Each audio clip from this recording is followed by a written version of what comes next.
Tarvan turned the amulet in his hands. The spell scroll analyzed the runes and told me the purpose of this device. It is a Dreamscape amulet. I do not think you will need your oblivion pills with this. He grinned at me. The Dreamscape amulet sounded pretty remarkable. I asked, so what does the amulet do then? Or do I need to pay more gold to find out? I asked jokingly. The halfling grunted at my attempt at humor. They are exceptionally rare for starters, only found in dungeons. There is some variance on how they function, but not much, and they are valuable. I piped in. And they are valuable, he confirmed. And they are valuable, he confirmed. From what I remember from my readings, you wear it against the flesh and channel ether into it, and it pushes you into a dream state. This artifact creates a dream world environment where you can do anything you want. It allows you to fight, practice skills, and train your mind while you sleep. And you get a full night's rest as well. He handed it back to me. I can order you a book from the Adventurers Guild on how to use the artifact, he offered. It will detail how best to make use of the artifact. No, I replied. And just to confirm, you will not tell anyone I have this. The item reading is completely confidential, Tarvan confirmed.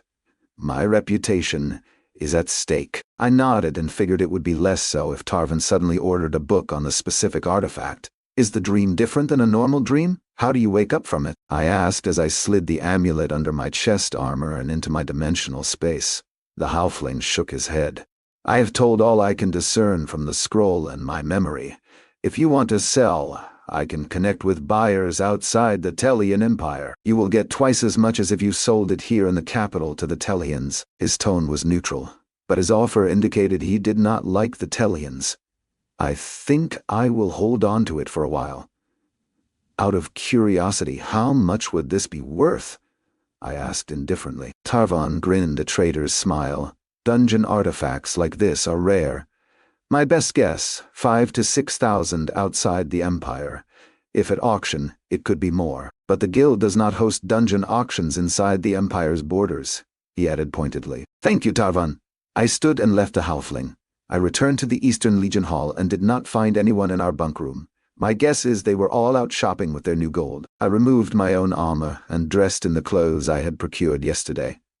If anyone asks, I will profess to have bought them today. As I was leaving the hall, a female voice called from behind. Looking awfully sharp this afternoon, Legionnaire. I spun to Hilda with her apron covered in flour coming out of the kitchen. Hilda, thank you for the wonderful breakfast. I was just heading out for I was going to say meal, but thought that might insult her. Drink, she nodded thoughtfully. Down by the river docks is a tavern called the Boastful Bard. Tell them I sent you. They will charge only a copper for your first. Large copper after that. Thank you, I said, leaving the hall. Since Hilda worked for a Praetorian guard, I was not likely to use her name there, as it might be some secret code to keep an eye on me. I might have to stop there on the way back to say I got a drink at her recommended place, though. I was looking for the trade district. My goal was to buy another book on spell forms in non-legion clothes. I was not going to buy any books for the rare magics. That might draw attention to me, but I did have affinities of 5 in charm, 8 in energy, and the newly added 6 in earth. All of these were too small to imprint a spell form, but if I found another magic affinity essence in one of these 3, it might become strong enough. So my intention was to see what minor spell forms they offered. I blended into the crowd as I moved toward the palace. The crowd was dense at the intersections, and it was hard to avoid the bustle of people. Someone tried to pick my pocket again. Since I had been on high alert, I noticed a street urchin boy, maybe 6 or 7, sliding away into the crowd empty-handed. He had searched one of my cloak's interior pockets and found nothing. The brazen boy came back and attempted my cloak's other side. I snagged his wrist as he reached inside, lifting him off the ground with his arm. The crowd parted around us, not wanting to get involved. He squirmed and kicked, trying to free himself. He smelled off like dried urine. Stop your struggles, or I will snap your wrist, I warned him. He calmed down but had a fierce look of defiance in his eyes. I asked, "Where is good bookstore?" The thin boy did not seem to understand. "Point me in the direction of a good, respectable bookseller, and I will feed you." He softened only slightly, but finally answered, "Tell another tale." I looked impatiently at him. 2 streets up and 2 buildings left, he muttered. Let me go, you lid, I said, expecting him to run off. But he moved quickly and waited for me to bring him to the storefront. He turned his back to me. That cart there has good food. That cart there has good food! The food cart vendor eyed the boy suspiciously as we approached. It looked like open-faced sandwiches. How much? I asked the man. 5 copper for a scoop on a slice, he replied, still watching the boy. I handed him 2 large copper, 4 servings for the boy.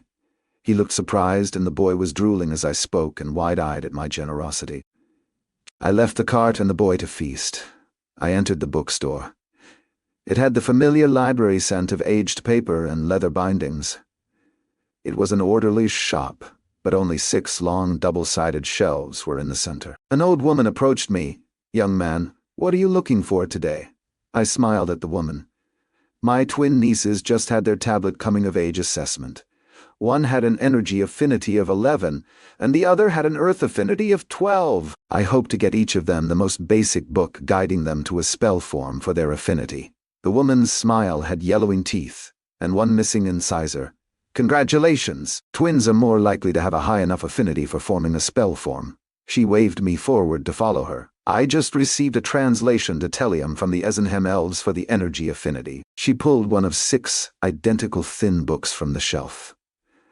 The book had a white leather cover and looked in pristine condition. I paged through it under her watchful eye. The paper was thicker and a much brighter white than my other books. The script was neat, and the entire book was transcribed by hand, as were my others. I had not seen evidence of printing presses in the Empire. It had 7 spell forms inside, 3 for someone with a 10 affinity, 2 for someone with a 20 affinity, and 2 for someone with a 30 affinity. How much?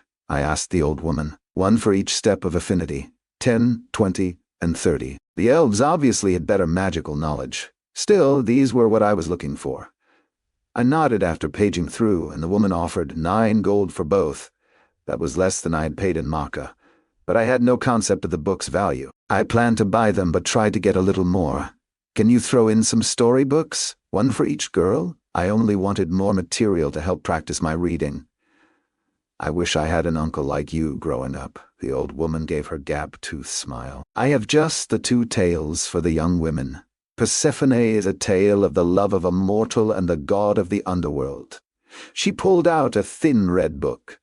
And the Trojan War. A war fought for the right to marry a beautiful woman. I nodded and realized the First Legion had brought the mythic stories of Earth here. Agreed, and I pretended to reach inside my cloak and pulled the 9 gold coins into my hand. She smiled and checked each coin before stacking the books together, wrapping them in cloth, and trying the cloth with bands so it was easier to carry. I left the small bookshop and found the urchin across the street. His belly bloated. The boy was maybe 50 pounds, and each serving must have been a pound in my estimation. He made to move but looked like he might vomit and wisely settled back down against the stone wall of the business. I moved quickly away, heading back to the Legion Hall, not wanting to be followed by the young pickpocket. Pavel and Benito were in the room when I returned. My satchel of books had been secreted away when I was certain I had no eyes in me. Both legionaries reminded me of the boy having overeaten, and they were now paying for it. They moaned on their beds, their armor off. I let them be and went to Castile's room and knocked. I hoped we could continue the training, but she did not answer. When I returned to the room, Constantine was there. Eric, good you are back. Change out of your pretty clothes, and let us head to the yard for some training. There are a number of weapon masters stationed here. We can hone your skills some. He looked at the 2 on the bed and turned away from them. I thought Constantine would force them to practice till they vomited, but we left them to their misery in the room. I did not feel special. I walked with Constantine to the practice yard. A dozen men were in melee training with various weapons, and 2 men were practicing archery. I asked, "Where is Castile? Should someone not be with her?" Constantine tossed me a practice short sword, and I caught it easily. She is at the Legatus Legionis office. She is recording the deaths of the Legion men so she can obtain the death certificates for the Adventurers' Hall. That way the funds can be transferred to their families. I was slightly surprised. Wow, that was not what I expected, Constantine grunted. Normally, Adrian would have handled it, but Castile is doing it to confirm the transfer of Brutus, Flavius, Quentin, and Remus to our company. If we do not get them, then our company's strength would be just 19. I was referring to her getting the funds for our dead companions sent to their families, I clarified. Constantine nodded. She could have attempted to keep the coin, but that is not who Castile is. Even though she is broke, she promised the men the coin. When you go for lessons with her this evening, tread cautiously. She is not going to be in a good mood. Duke Octavian seized her collector on behalf of the Empire. That was the last thing she had of value that was hers. What? I thought she owned it. I paused, surprised in our exchange, and Constantine whacked me in the ribs for letting my guard down. All her assets have been seized, but she can start earning extra coin from assignments again. Duke Octavian made her destitute, but she will rise again. Constantine attacked in a series, and I defended well. He paused. You have improved your physicality. I just nodded and attacked. As I made a good counter and scored a glancing strike, I asked, how does weakening Castile help the Empire? Constantine did not answer as we each added a parrying dagger. After we had worked up a lather and were resting, Constantine answered my question. The Emperor needs to maintain a fine balance. He keeps the dukes happy by looking the other way during their petty grievances. Castile would have more value if she was a purely offensive mage. Instead, she falls in as a utility mage. Something like this would not have been done to Master Mage Durandus. But still Durandus is dead, I said as we hydrated from a small fountain in the courtyard. I am guessing his brother was supposed to swoop in and take him to freedom when things got out of hand, Constantine postulated. Constantine stood. Enough rest. Let us see how you do against an unfamiliar opponent.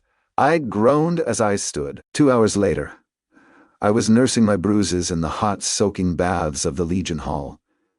The men I had practiced with were just as good, if not better, than Constantine. I had paid for the lessons in welt and bruises. There was no point in healing my purple bruises in the baths. I would have to deal with them, as I did not want Constantine to know about my healing ability. 1, because he would tell his Praetorian master, and 2, because there was a fear in the back of my mind he would go harder on me in practice. I exited the baths and went to our room. Benito and Pavel had left, and Constantine had remained in the baths in a deep discussion with the other weapon masters. I had given him 2 marks today, but had paid with 20-fold on myself. Castile entered the room and looked around as I was folding my new clothes. I could not put them back into my space now, as everyone had seen them. Castile scanned the room slowly with hard and angry eyes. We can work on your spell form if you wish, Eric. Losing her collector was a major blow.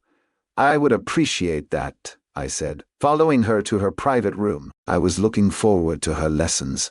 They would be a lot less painful than Constantine's.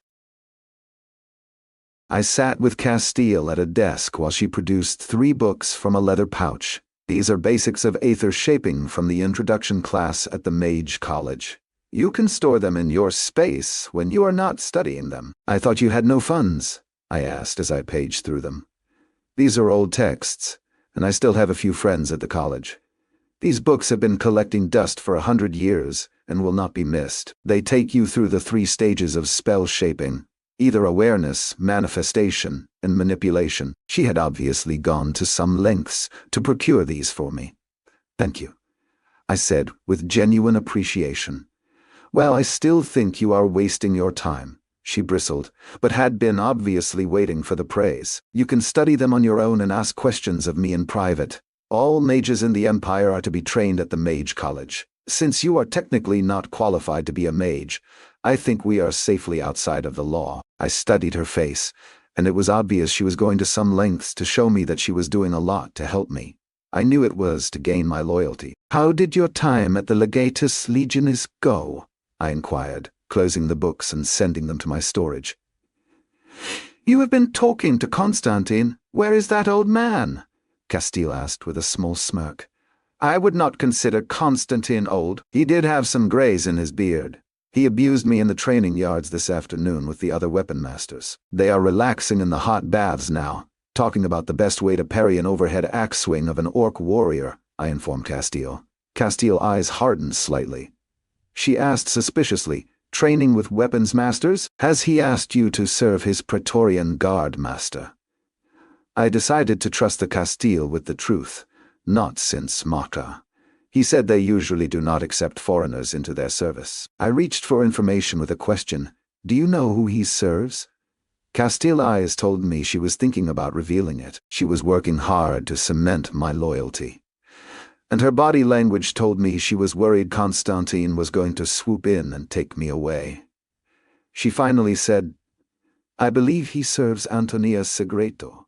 She is a merchant of considerable wealth and influence, one of the few allowed to trade with the Esenham elves. Rumor has it she has numerous agents outside the Empire as well.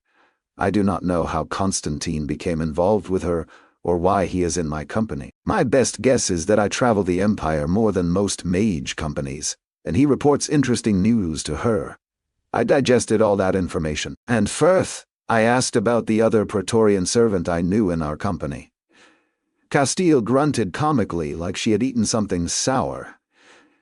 He is my watchdog. He reports directly to the office of the Legatus Legionis. His job is to make sure I do not betray the Empire or make a move against the Emperor. I do not know who in the office holds his lease, though.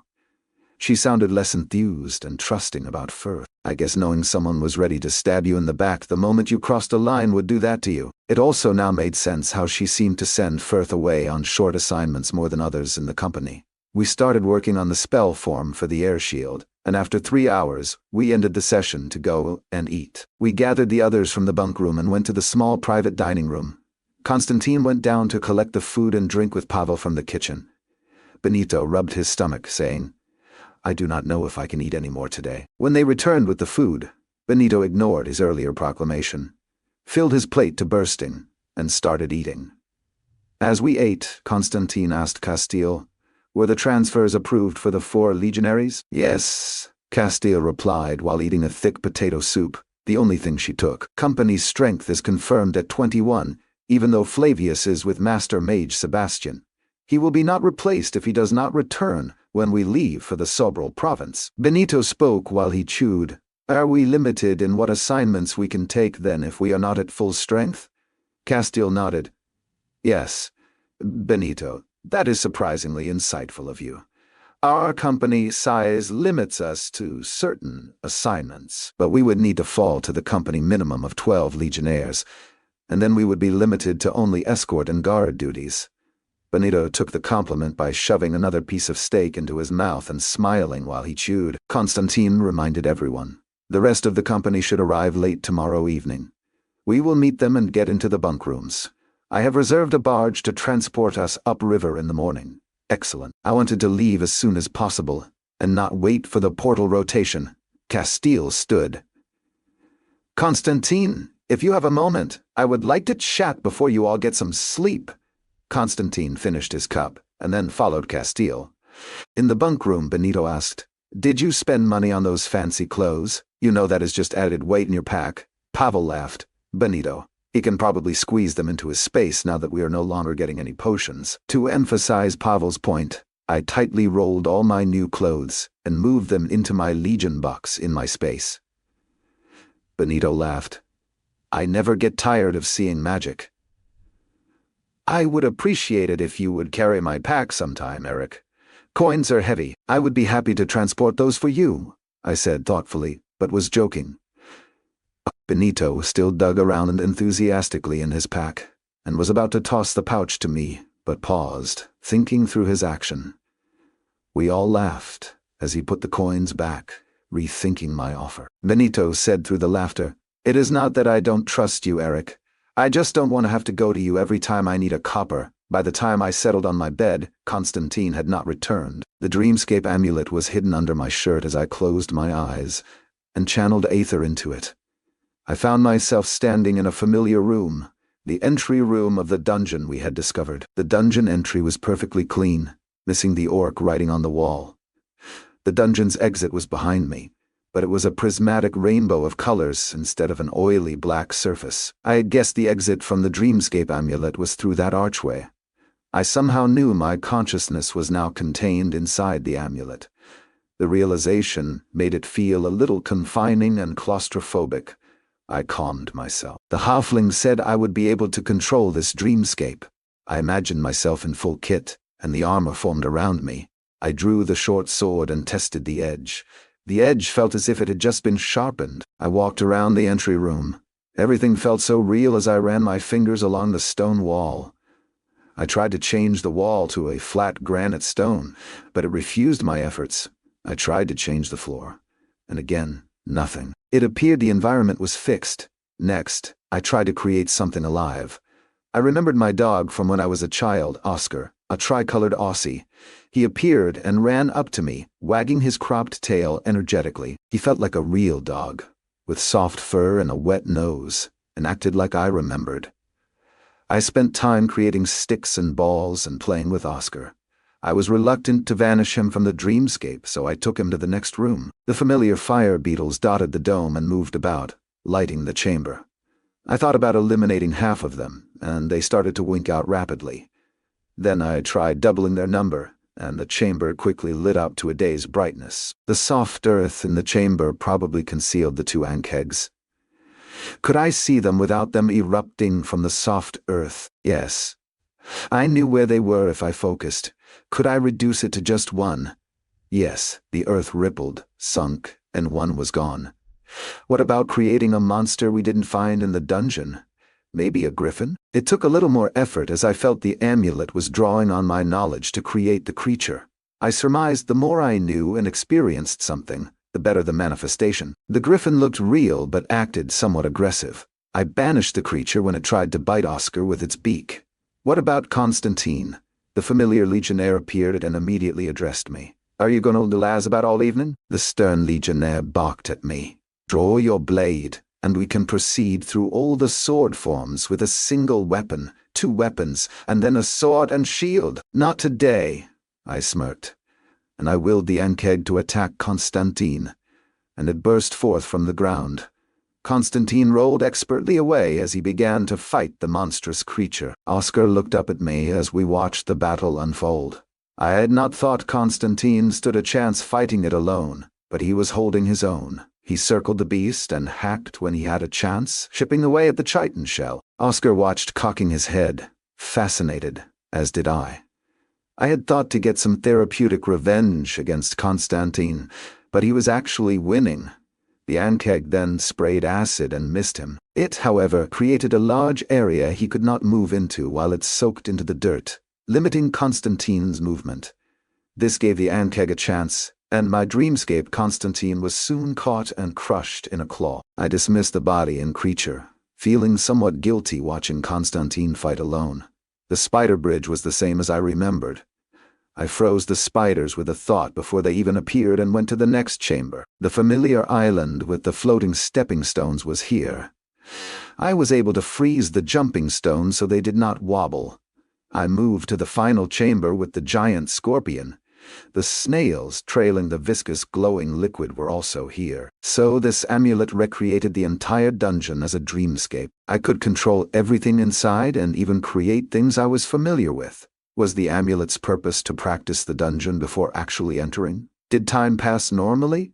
What would happen if I died inside fighting? How accurate were my creations? Did the amulet learn from me or me from it?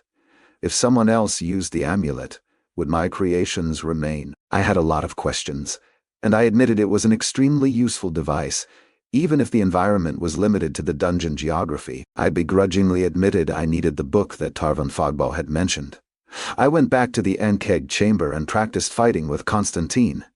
He fought just like the man but spoke a lot more, constantly berating my poor skills. The best part about the dreamscape was I did not tire. Oscar sat and watched the entire time, patiently waiting for his chance to play again. I decided it was time to leave, but I checked one thing before I left. I created the spellform book for protection magic. I paged through it numerous times and confirmed the book was replicated entirely here. This meant I could study my magic while I was in here. I gave Oscar a pat before walking out of the dungeon entrance. I woke in my bed with some dampness from sweat and a pressing migraine. It was warm but not hot in the bunk room, so I was confused by the sweat. It was still dark out the only window in the room. I could hear the others breathing in their sleep, and Bentio's intermittent snoring. I moved the amulet to storage and would keep it there whenever I was not using it. As I lay there, I thought about my experience inside the Dreamscape. Time was apparently the same. It was the middle of the night, so 5 hours had passed in both realms. I was curious what kind of gains I could gain. My body felt well rested, but my mind was taxed. The largest disadvantage was when I was in the Dreamscape. I was unaware of anything happening to my body. I would need to be careful when I used the artifact. It was not long before Constant embarked to wake us all up, get suited for the yard. The vacation is over. Eric, you and I will see Castile before heading down. She wants to know more about your time with Chancellor Marcel. And so do I.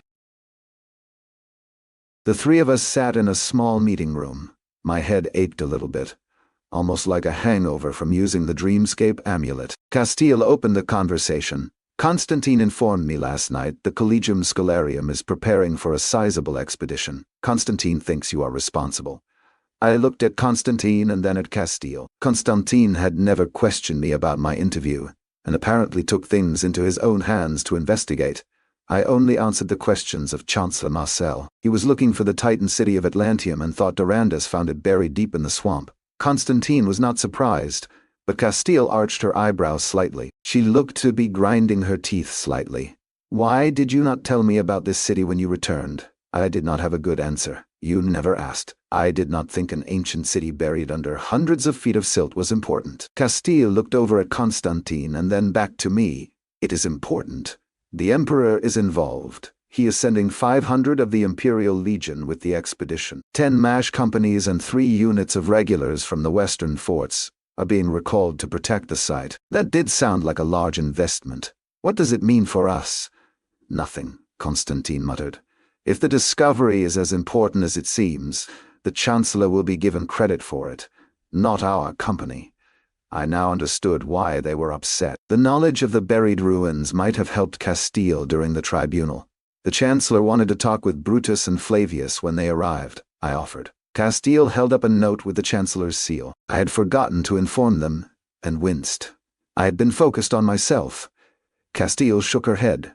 What's done is done. Constantine, with Orson dead and Flavius with Master Mage Sebastian. I want Eric trained as a scout. What? What? We both responded at the same time. My dimensional pocket. It is not as valuable if we have no perishables for you to store. Castile finished. Constantin, train the men. Eric, let's review the spell forms before you join them. Constantine left the room, giving me a sidelong glance on his way out. Why are you pushing me toward Constantine? I asked when we were alone. I am doing you a favor, Eric. He will think I am punishing you for not having told me about the ruins. Constantine knows more about survival than most hounds. Learn from him. You may need the knowledge one day, she said pointedly. I was confused, but nodded. Was she trying to earn my loyalty, or give me the tools to escape the Empire? We quickly reviewed the spell forms before Castile sent me away to train. I found the others in the yard. Pavel was getting abused by a swordmaster I had faced yesterday. Benito and Linus worked with a shield and spear against a training dummy. Constantine called to me. Get 2 practice blades, Eric. We will work under those trees. I picked 2 wrapped short shorts and went to the area he had indicated. As we stretched, Constantine asked, So, what spell form are you working on with Castile? I paused in my stretching and looked at him. He had asked so casually. You told me it was never a good idea to reveal secrets if you did not need to. Unless you are going to tell me about yours, Constantine grunted. Well, at least you listen. Maybe you will be trainable as a scout. After sparing practice, we will go to the Emperor's olive orchards. Maybe I can teach something to prevent you from getting killed the first time you are sent ahead. He did not sound too enthused about training me. I learned a little from the trackers when we hunted goblins and picked up a few things here and there, but I would not consider myself skilled. Constantine was not gentle today. I was going to have to use some healing tonight if I was going to be able to sleep. We switched to sword and shield. Frustrated with the abuse, I used a series of attacks I had worked on in the Dreamscape last night. I was shocked, as was Constantine when the blade clipped the back of his knee. He limped back and paused the session. I thought he was going to return the injury tenfold, but instead he said, "Nice strike. You left your left side open, and you would be dead if you had been fighting 2 opponents." He winced. "I need to see the healing mage. We will meet here in 1 hour." Constantine hobbled off. I was stunned, as was Linus, who had been watching. I realized the muscle memory of the attack sequence I practiced in the Dreamscape transitioned to the real world. Linus drew my attention. "That was impressive, Eric. Do you want to practice spear and shield?" He was due to work with one of the spearmasters and wanted a way out. I shook my head no, leaving him to his fate. I walked away so I would not get pulled in and healed the worst of my contusions and bruised muscles. I wished I had a book on how the amulet worked to get the most out of it. I was guessing it somehow pulled knowledge from me and incorporated it into my creations. "I'm just going to watch for a while," I indicated to 2 of the more skilled men practicing with shield and sword. I got a canteen of water, sat in the shade, and intensely focused on their fighting style. There were the elements of the basic sword forms we learned, and other unfamiliar aspects blended together to create a blinding offense and defense. What I saw was too fast to discern clearly, but maybe my subconscious could sort it. I was still watching them when Constantine returned. His limp healed. He waved me over, and we left the Legion Hall. I walked by Constantine's side as we exited the massive city gates. Outside the city was another city of endless buildings, but these were made of wood, and the people's dress quality had dropped off significantly. Constantine said seriously, "I just heard the news that Maca has been retaken. The Duke tore down half the outer city with earthquakes. The Bardaradian army was decimated, and remnants fled across the border. I offered my opinion. That seems awfully brutal.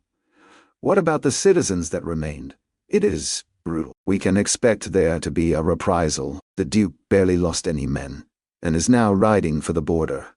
With the expedition to the swamps by Collegium Scalarium, the Empire is planning to send more men to support Duke Tiberius' attack," Constantine informed me. "There has not been such a push in my lifetime. Are we going back then?" I focused and kicked a pebble on the paved road. "No, we have our assignment. Keep your eyes on your surroundings, Eric. A scout needs to be alert in the city as well as the wild. Not kicking stones," Constantine reprimanded me. "Tell me about the 3 people we just passed on our left. Do not turn around." I was familiar with this teaching tactic from our time patrolling Masha. I thought hard on the last few seconds. 2 men and 1 woman carrying a basket. The basket had laundry. "Probably clean since it was wet," I said confidently. Constantine grunted. "Probably because I remembered so much." The 2 men were behind her, thickly muscled and close enough to grab her in case she ran. She had a dead-eye stare, resigned to her fate. Probably a new prostitute in the sprawl. The sprawl was the city that surrounded the capital. I turned now, but did not see the 3 in question. Should we go save her? Constantine gave me the harsh reality. "You cannot save everyone, Eric. Even being a legionnaire, the criminal enterprise those 2 worked for would kill you if you interfered in their business." The education continued for the next mile as we reached a walled orchard guarded by legionaries. We entered the orchard after Constantine talked with them. "This is one of the Emperor's olive orchards. He is the only one allowed to grow and produce oil from and ferment olives. We are going to practice moving quietly and unseen. There should be pickers in amongst the trees. We are going to sneak up on them." The next 4 hours were not as fun as I had hoped. Constantine spent an hour showing, and then I had to put it into practice. The biggest key was seeing the target before they saw you. Then, using the terrain to remain unseen. I learned a lot, but thought I had done horribly. The pickers had learned what we were doing and made my life hell. I also swear Constantine was rewarding them with coppers when they spotted me, so they were on high alert. As we walked back to the city, Constantine said, "Not terrible. It takes a lot of practice. Your biggest problem is your lack of patience. Now tell me about the 2 boys playing with wooden swords. Being so focused on everything around you all the time was extremely mentally taxing." When we reached the Eastern Legion Hall, my head was splitting from all the thinking I had been doing that day. I was famished and happy to sit down and eat with my small company family. The meal was a salad with peppers, corn, zucchini, and tomato in a vinegar and oil dressing. We did not have meat tonight, but plenty of hard-boiled eggs with salt and pepper. I was not the only one hungry, and we quickly finished all the food. After everyone was satiated, Castile addressed us. The portal to Carenhagen will open 2 hours after sunset. We will meet the rest of the company at the portal. I was left to study my spell form on my own as Castile was too busy. 3 hours later, we escorted Castile in the center of our box formation. The displacement mage opened the portal. Dozens of people, soldiers, and legionaries streamed out quickly. For the short duration the mages could hold the portal open. I recognized Delmar first and then Lurkin. Our company peeled from the exiting crowd and joined us on the plaza. Delmar had everyone form up and salute Castile. It was touching, and Castile might have shed a tear, but I could not tell as I was behind her.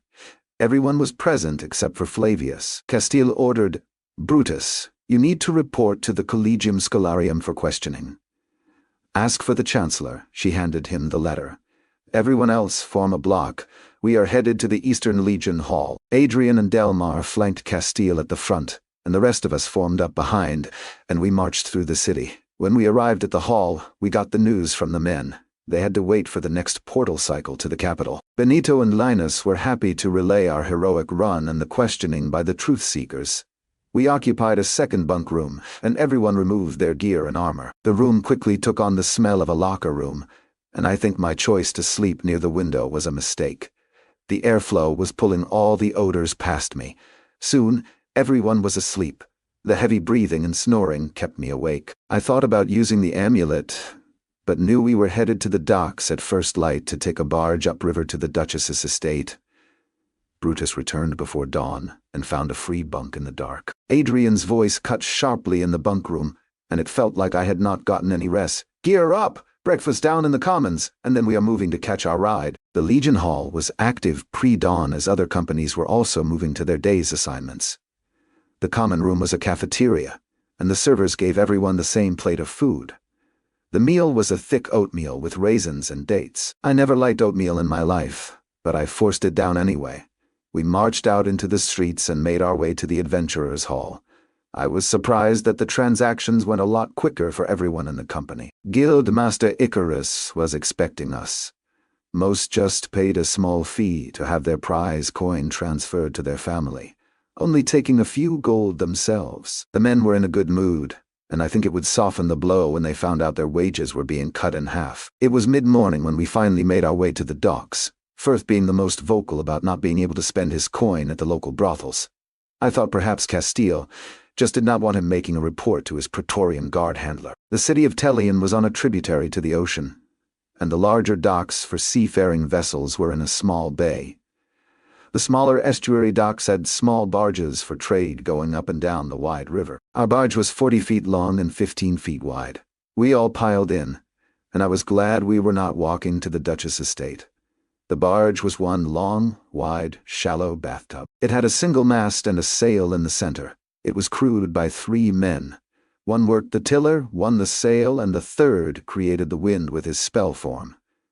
I moved to the bow of the barge and set up my pack to get some sleep on the boat ride. Delmar barked, "Eric, it is a new day. No time to sleep. Pair off with Matteo for some practice. Whoever gets knocks the other in the water can take a nap." This was more of a game than actual training. We were using staves that Adrian had brought on board. I had a lot of training with the weapon when I trained with Helena in training. Bets were being placed, and I was on the losing end as Matteo was heavily favored. I smirked as we stripped out of our armor, and Matteo was wet before he knew it. He was pulled back aboard to jeers. Instead of falling asleep for my earned nap, I positioned myself in the bow to watch everyone else train. I studied everyone intently, gaining knowledge for the next time I used the Dreamscape amulet as we made our way up the river. The barge floated down the calm river, and the dunking game turned into an interesting contest. Everyone was given a staff and fought without armor. Pulling the defeated man back on board was a rush before he floated past the stern. Sometimes it was required for Blaze to toss him a rope before he passed. The losers stripped their clothes to dry in the sun.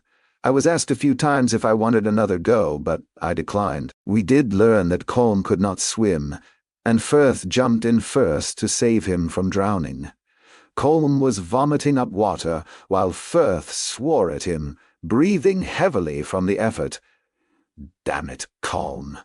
You are heavier than a fat mer-woman. The contest was more to distract us as Castile, Adrian, and Delmar had a serious discussion in the stern, and only watched briefly. I wondered what they were talking about concerning our fate. As the men were drying, I could see Adrian and Delmar going around and talking with each person. Since they skipped Constantine, myself, and the other 3 who ran ahead, I was assuming they were letting them know the results of the tribunal, Castile's fate, and how it affected them. I relaxed and watched the mage summon and manipulate his wind into the single sail. He must have a huge ether pool to keep the continuous heavy breeze and overcome the current.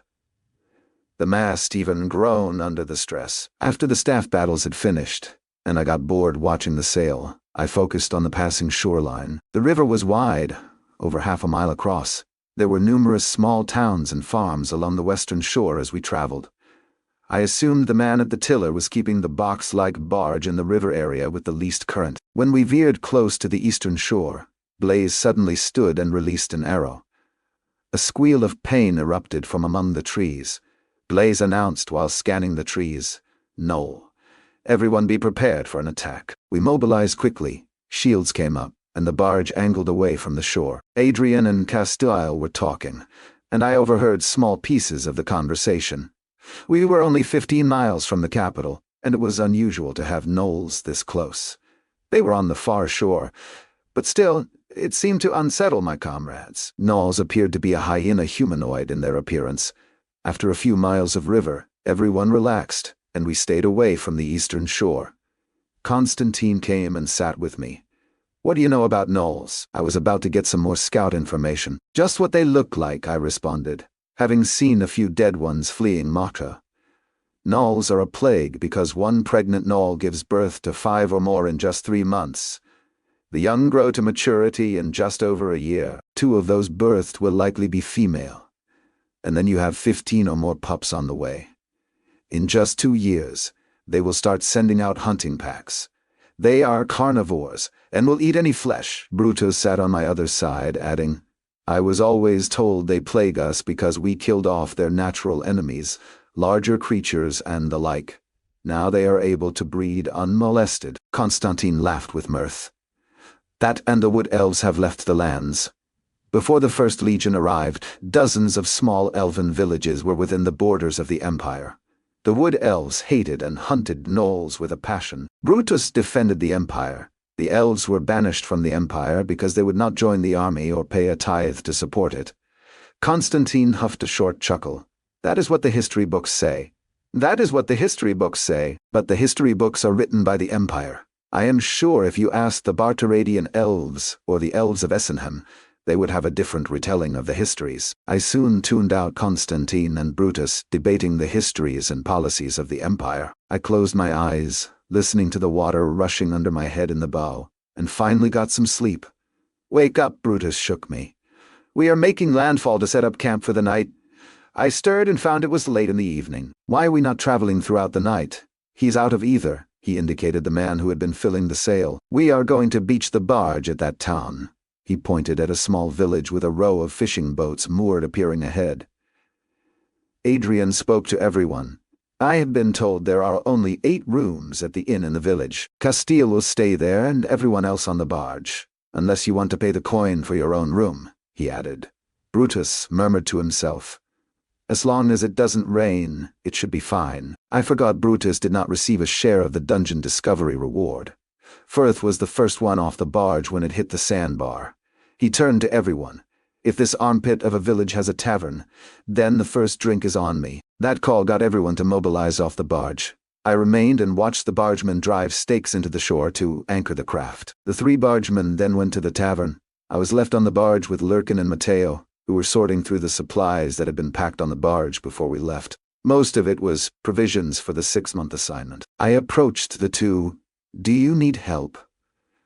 Lurkin looked up. "No. Just confirming everything on the inventory Delmar gave me." Constantine ordered it. "And Delmar wants it confirmed. At least dinner will be at the tavern, and I will not have to cook tonight.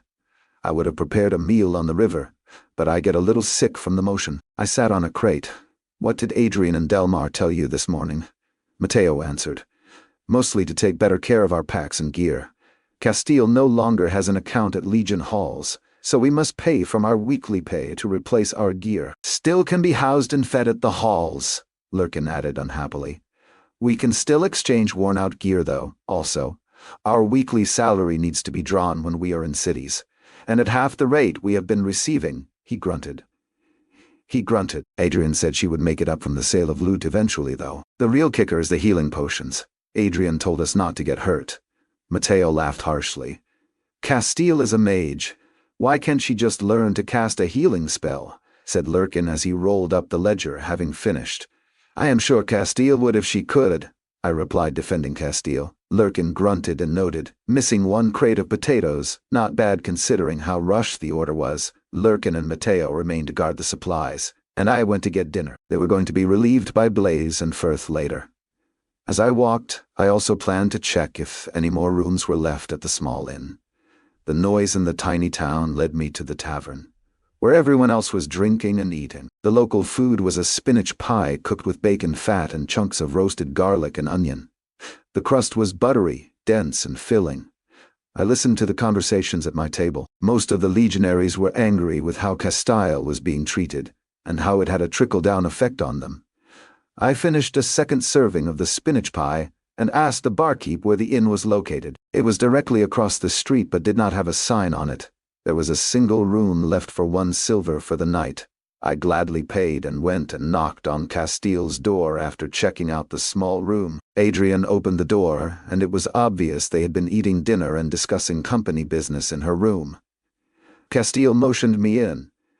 Eric, we are almost done. We can spend some time working on your spell form in a few minutes. Delmar continued speaking, ignoring my presence. If the ledger is correct, we have just under 6 weeks of food. If the Duchess does not supply consumables, there are 2 farms near her city where we can requisition some. The barge was stocked well, and Constantine did a good job.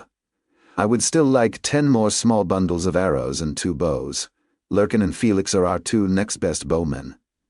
Adrian added heavily. We did lose most of our skilled archers. We should probably do some more formation practice since we have so many holes in the company. And it is likely to get worse with every man we lose. The straight-back Castile huffed. Get Lurkin and Felix some practice with the short bows. Any other concerns? We can talk on the barge tomorrow, Adrian said, eyeing me, leaving with Delmar following him out. I produced the book and sat on the bed next to Castile. Do they know you are helping me work on a spell form? Yes, Eric. I made them aware. They do not think you are bending me over the bed if that is what you are worried about, Castile chastised me. She sounded slightly offended, so I avoided a response. After we studied for a bit, I asked, why have you not learned any healing spells? You can cast spells, so why no healing spells? Sometimes I forget you lack the basics taught in the first year of the Mage College. You need to create the spell form and use the aether of the specific affinity. If you studied the books I gave you, it would detail how to identify your different affinities on your core. You need to give the ether that affinity when casting the spell. Otherwise, the spell form created with the ether just collapses. She paused. Then she admitted, I have almost no affinity for healing magic. If I created the healing spell form, it would be so weak it could only heal a wound from a splinter. So, how strong does a mage's affinity need to be to create an effective healing spell? I questioned Castile. 30 is the low end for healing and most spells. The purity of the ether you create from your core empowers the spell further. Someone with an affinity of 70 will produce a much stronger spell than someone with 30 in the associated affinity. I nodded at Castile's explanation. It explained so much and answered Lurkin's question. We spent just over an hour reviewing the spell forms, and I think I was getting close. Castile had taken a multifaceted approach to helping me. She had learned a dozen tricks in her time at the Mage College. The mages who attended were expected to imprint all of their spell forms in the first year. Most mages had between 2 and 6 affinities over 10. Rena, the peasant girl I met while hunting the griffins, was learning her spell forms from high mages before she even went to the Mage College. When I asked why, Castile had an answer. Rena was being groomed. She was not only expected to learn the spell forms, but she was also going to be schooled in etiquette. The Mage College is a tough environment for plebeians, My guess is they were just trying to prepare her so she would not buckle under the pressure. I left Castile and locked myself in my private room. It was not quiet, as an energetic couple could easily be heard through the thin wooden wall. The thuds and grunts bleeding through the wall would not matter as I produced and donned the amulet under my shirt.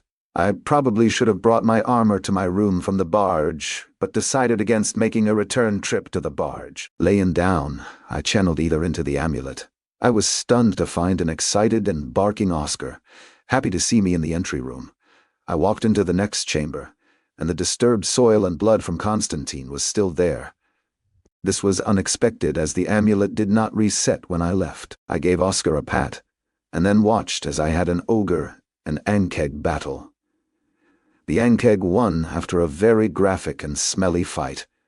I needed to decide how best to use my time in the Dreamscape. If the amulet remembered everything I did when I was last here, would those things be here if someone else used the amulet?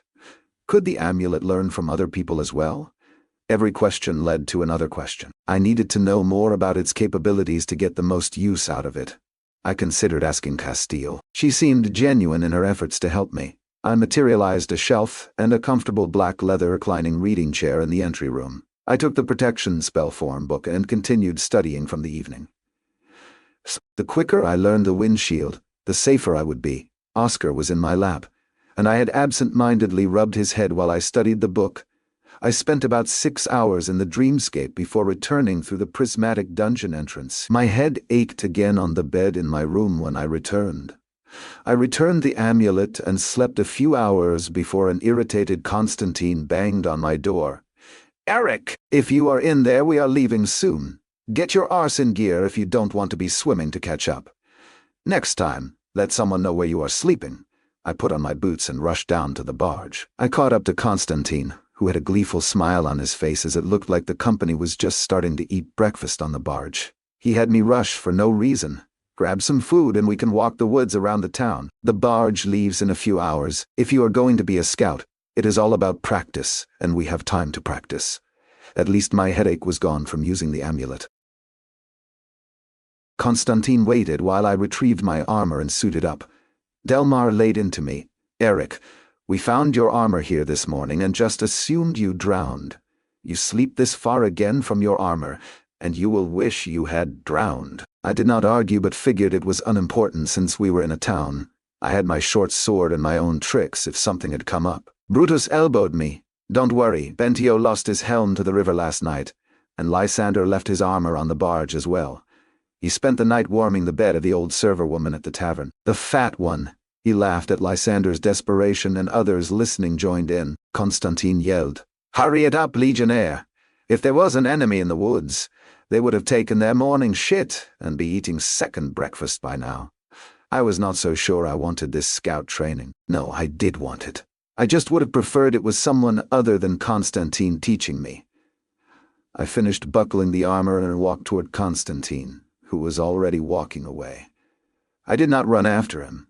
I just increased my pace slightly. As we walked into the woods, he commented, "In the wild you should sleep in your cuirass. It is uncomfortable as all hades, but trying to wake and buckle it on is difficult when the battle rages around you. You can take off the baltia, vambraces and greaves, but keep the helmet close by, and put it in the same spot every night so it is instinctual to grab it, and put it on at the first sign of trouble." I chuckled. "At least you are not asking me to sleep in the helm." He replied seriously, "I have found I hear better not wearing it to sleep. It affects your ability to hear things clearly around you as the metal helm rubs." I just nodded at his wisdom. We entered the woods, and I was inundated with a lecture of endless information. I just focused on remembering as much as I could. The poisonous plants that made you break into a rash. How to identify signs of a person or beast passing. How to use the environment to conceal myself as I moved. Always identify the quickest, safest path of retreat. He mentioned some edibles as well, but did not say how they tasted. The reconnaissance was a long, wide arc around the village, and I had numerous scratches from brambles while Constantine had managed to somehow escape with none. As soon as we boarded the barge, all the men helped push off, Constantine reported to Castile, and I stood next to him. "No sign of gnolls in the surrounding woods," Adrian replied. The knoll was miles back and on the other side of the river.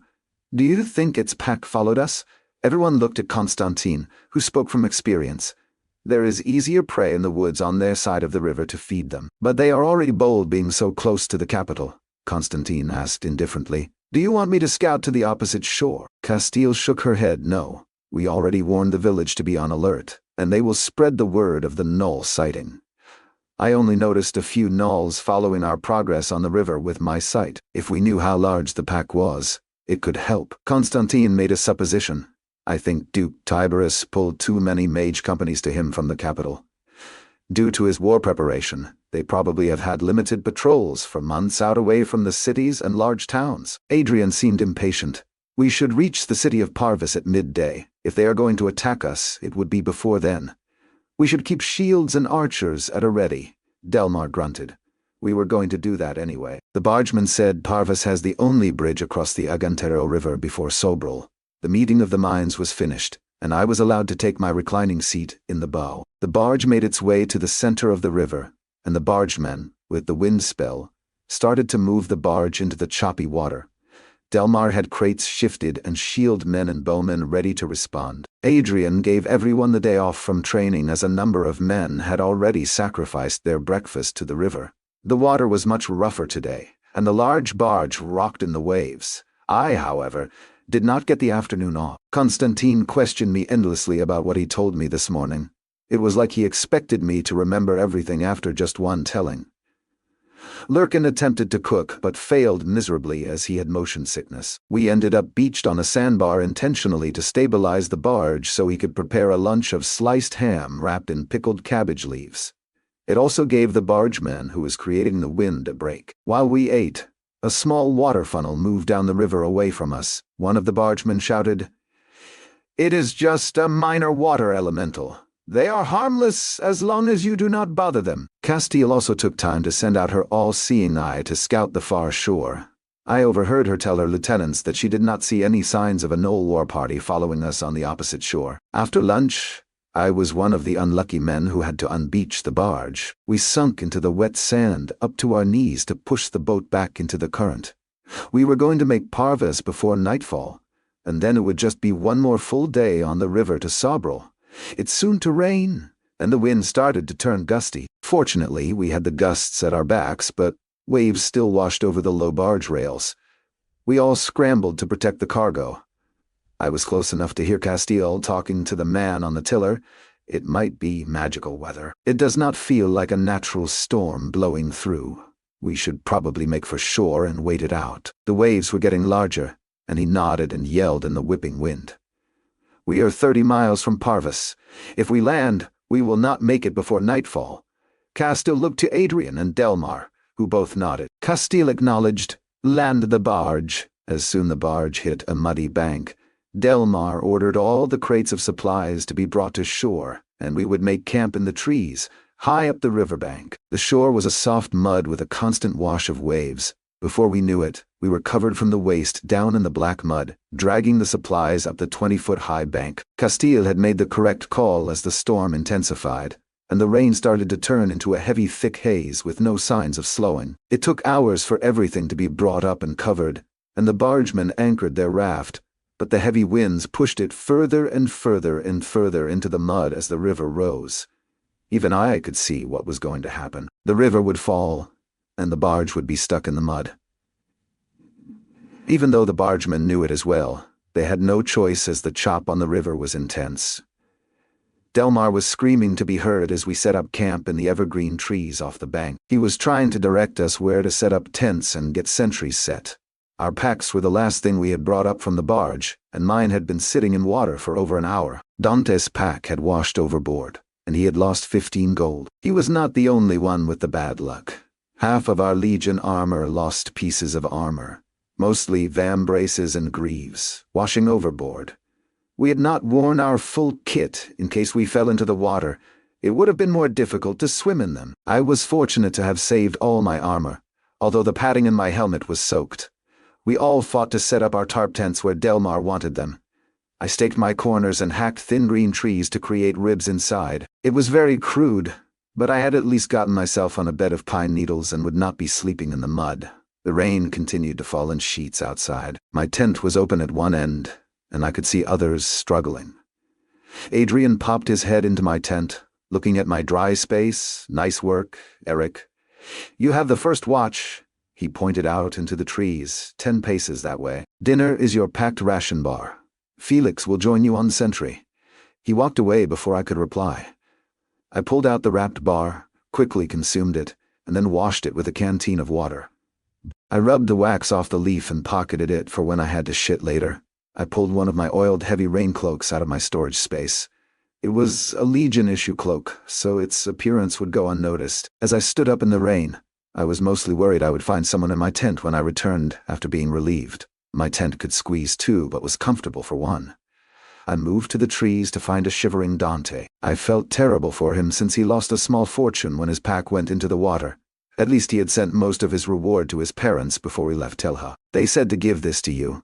I handed him the other oiled cloak from my dimensional space, pretending to produce it from inside my own cloak. Dante nodded gratefully and put it on before going back to camp. I leaned against a large evergreen trunk and stared out into the woods. The heavy rain stirred the scent of fresh pine, and the gray sky was slowly dimming. Felix appeared next to me and leaned into the massive trunk as well. We were one of 3 pairs of sentries. The tree gave us a little shelter from the rain, but it still came down hard. "I do not think I have ever been this wet," Felix muttered. "Miserable." I could barely hear him in the heavy rain. "Is camp set up?" I asked. "Mostly. They are trying to get the crates off the ground before letting people sleep," he voiced loudly. As the sun set, the rain got colder and colder and did not lessen one bit. I tapped Felix and walked to check the river before it got too dark. The barge was still tied to trees, but the river had also risen halfway up the banks. It had been raining for hours. I returned to my post and told Felix. He said Castile and Adrian were aware of the possibility of the river cresting. We stood in silence until we were finally relieved by blaze and calm. I had my glowstone out when I got to my tent, and no one was there, but someone had slept there, as another backpack was present. It was probably someone who had just gone on sentry duty. I did as Constantine lectured me. I left on my cuirass armor on and took everything else off. Then I placed my helm close, with my glowstone inside of it. The stone was in a small black bag, but quickly accessible.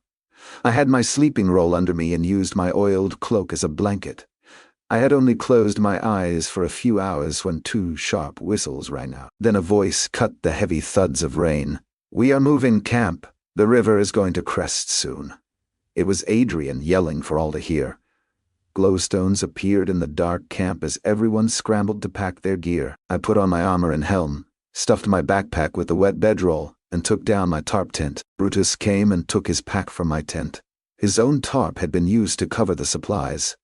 Delmar was calling those who finished to carry crates further into the forest. I shouldered my pack and was given a crate of onions to carry. The sentries were pulled in and given time as well to pack. The bargemen were staying in hopes their vessel could be salvaged after the storm. Constantine made a report in the rain, and Castile and Adrian gave the hand signs for marching 2 abreast. We were headed for a tower on a hill that Constantine had spotted from the river. Before moving out, we could see the river lapping at the bank's top. We were leaving behind almost half our supplies. We could not carry everything. Constantine led us a few miles in the dark night, up a modest hill to an old crumbling watchtower on top. The floors above had collapsed, but it was sheltered from the wind. There was a brief discussion about whether to try and return for more supplies, but Castile decided not to return. The inside of the tower was square and 25 feet across. Some stone steps in the wall led to the top. It had only one entrance, so at least fewer sentries would be needed for the rest of the night. Our soaked bodies unloaded our supplies, and not a single man did not have a sore back from carrying the heavy crates 2 miles. I sat against the wall, and with others as the rain continued to fall through the missing roof. Constantine sat next to me. "What do you think this tower was for, Eric?" I did not want to be tested, but I studied the structure anyway. It was maybe 50 feet to the top, and we were still close to the river. "Maybe it is to keep an eye on the river?" "Exactly," Constantine exclaimed excitedly. Before the Telian Empire, these lands had dozens of small kingdoms. This watchtower belongs to a ruined elven city a few miles inland, the elven city of Caelora. I knew Constantine studied history, so his knowledge did not surprise me. He continued, "If the barge is not usable when the rain stops, we must make our way on foot to Sobril. We should take the old roads and pass near the haunted ruins." I humored him. "Sounds like fun," I said, drifting off for some much-needed sleep. 2 men took the watch at the only entrance to the ruined tower, instead of the 6 sentries we had on the banks of the river. Drifting off, I briefly wondered if the 3 bargemen would be okay waiting out the storm. The banks were clearly going to overflow, and their safety was in question. They should have abandoned the barge and come with us for protection. I guess if that was their livelihood, I could see why they stayed, though. The hollowed-out tower we were in was not that terrible. Lurkin was even trying to get a fire going under the shelter of the stone stairs that wrapped around the inner wall. He even succeeded, and a handful of men who did not have an oiled legion cloak rushed to make use of the fire. Lurkin started cooking dinner for everyone. It was just a soup broth with chunks of vegetables and salted meat. The heat of the soup was more welcome than the sustenance. I was woken in the morning by a soft kick, and even before I opened my eyes, I knew it was Constantine. "Come, Eric. We are being sent to check on the bargeman." Constantine had his bow in hand and short sword in his hip. I stood and noticed the sun was not up, but the skies were overcast and light gray. The rain had puttered out to just a drizzle. "Can't Castile just use her magic to check?" I questioned while getting ready. Constantine muttered, "She is sleeping, and shouldn't need to waste either on it. You need practice anyway." I followed Constantine out of the tower and down the hill. The muddy hill gave way, and I managed to surf the mudslide to the bottom. Constantine just commented, "Nice balance, but avoid the obvious water runoff next time." As we moved into the woods, he whispered instructions to me the entire time. It forced me to walk quietly and pay attention as we moved. He stopped us a few times to point out tracks in the mud. Squirrel, rabbit, frog, and even a skunk. Reaching the banks where we had originally camped was just 30 minutes of walking without the heavy rain. But my legs were heavy with thick, wet mud. Our old camp was under a foot of water, and a few crates of supplies floated nearby, but most had washed away. Constantine was searching the crates and moving slowly as we checked the river. I whispered, "I do not see the barge. Do you think they took it?" Constantine went to a tree and found a snapped line that had moored the barge. "No," he said. "I'm guessing it broke free, and they are most likely traveling downriver in an attempt to find it." We gathered what we could into 2 crates to carry back. A few times, Constantine abruptly stopped and then had me scan the trees for something he saw. It was usually the movement of a small animal or bird. This led me to point out movement before he had to tell me. The company was packing up and eating a hot breakfast when we returned. Delmar was counting food and figured we had about a week's worth. Plenty to make it to Sobril City over land. I took a bowl of the mush, and Lurkin explained, "I cooked everything that got too wet, and would not keep. Not my greatest creation, but it will fill your belly." I didn't complain as I ate and even had a second serving. Adrian addressed the company when we were ready to leave. "We decided the ferry ride was making you all soft. We are headed through the wild country to reach Sobril. This area is known for packs of dire wolves. Constantine tells me we are also going to pass near some elven ruins." "Haunted ruins," Constantine added with a smug smile. Adrian looked a little perturbed by the interruption. "Yes, haunted. Just a few specters, but they are tied to the city." Blaze asked, "What is a spectre?" "Their touch will drain your life force and make your soul into one of them. Stay out of the ruins. They cannot leave the walls." Her tone did not leave any debate. Constantine patted my shoulder. "It is time to learn the skills of a pathfinder." When we walked ahead of the company, Constantine was constantly scanning ahead and above as we walked. "Today we are going to talk about finding the best path and avoiding obvious ambushes." The entire morning, Constantine pointed out terrain features and tracks in the mud from various animals. The largest was a bear. We finally reached an overgrown road. The old paved stones had grass and bushes growing between them. Large trees above shaded the ancient road. We waited for the others to catch up. Constantine gave a brief report to leadership.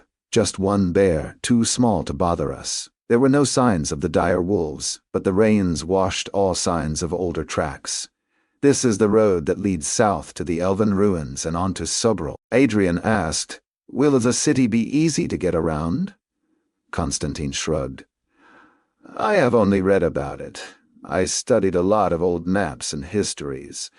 The second emperor slaughtered everyone in the city after they refused to submit to his rule. The slaughter was horrific and created the specters. There are still many treasures within, but the deeper you travel into the city, the more voluminous the specters." Castile confirmed. "We will follow the road. I do not want to go east to Parvis. The specters cannot move far from where they were killed. Even if the terrain is difficult, we will go around the city." Delmar just commented, "Parvis has a legion hall, and we could resupply there." Castile shook her head like they had already been over this argument a few times. "We were going to head south. We had lunch, and then we moved down the overgrown road ahead of the group." Constantine noted, "The Empire maintained the road till about 100 years ago. Much of the trade goes on the river or through the portals now. Some traders will still risk it occasionally." "How much of the Empire is wild like this?" I asked as we continued. "Most of the Empire is wild. The cities have patrols and mage companies deal with wandering monsters that threaten the citizens. But nature moves fast to reclaim what belongs to her," Constantine said quietly and held up his hand. We moved off the road and he showed me the tracks he had spotted. They looked the same size as the bear from earlier. "Dire wolf. See, it has just 4 toes. Bears have 5. Shit, and there are at least 2 of them. Notice these 2 sets are different sizes." Castile and the company caught up to us as we had paused. Castile looked at the prince, already figuring it out. "Dire wolves? And recent?" Constantine nodded. "Probably 2 hours ago at the most. The mud around Print has not dried out yet, and the rain stopped about then," Delmar asked. "Are they stalking us, or did they just cross our path?" Constantine walked into the woods for 100 feet, and I went with him.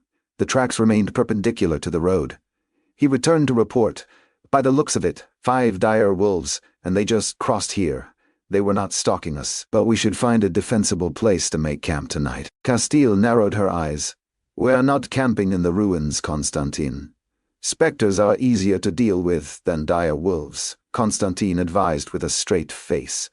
"Constantine obviously wanted to explore the city. Only you and me have runic weapons," Adrian chastised Constantine. "Everyone else would be unable to defend themselves from the specters. It was a thought. We should increase our pace then. If the dire wolves circle back, they will pick up our scent," Constantine counseled. We changed our formation and increased to a quick march. The ruins of the Elven city were not far down the road. Massive trees grew inside a crumbling stone wall. The road naturally diverted around the walls. We passed the city, and it smelled stale and had a cold, dry air coming from it that gave me goosebumps. The walls looked even worse than the tower we stayed in last night. One massive tree in the center of the ruins had a massive green canopy covering most of the city in shadow and did not look inviting. Those trees are now more than 1,500 years old of uncontrolled growth. That was when the city fell to the second Telian emperor. I looked up and guessed them to be at least 400 feet in height. Movement in the upper branches caught my eye. I saw it too. "Castile." Constantine turned. "A giant eagle nest in the city. They must be nesting safely out of range of the specters." Word was passed, and Blaze was responsible for keeping an eye out for the eagles. He was the best archer, and also had the best vision of anyone in the company. The dreadful ruins were soon behind us, but we did not slow. I was more than happy to open some distance from the specters. The clouds had finally cleared, and the sun was out, allowing us to dry our drenched gear. We did not stop our march until close to sunset. Constantine directed the company to a defensible hill. We all hacked away brush for an hour to give us sight lines down the hill before setting up our tarp tents. I was glad for the evening meal, even if it was bland. Constantine had me come to the leadership meeting since I was now a scout. Constantine informed everyone, "We made about 30 miles today. This road will take us all the way to Sobrel, another 80 miles or so. 2 days if we do not run into problems," Adrian said.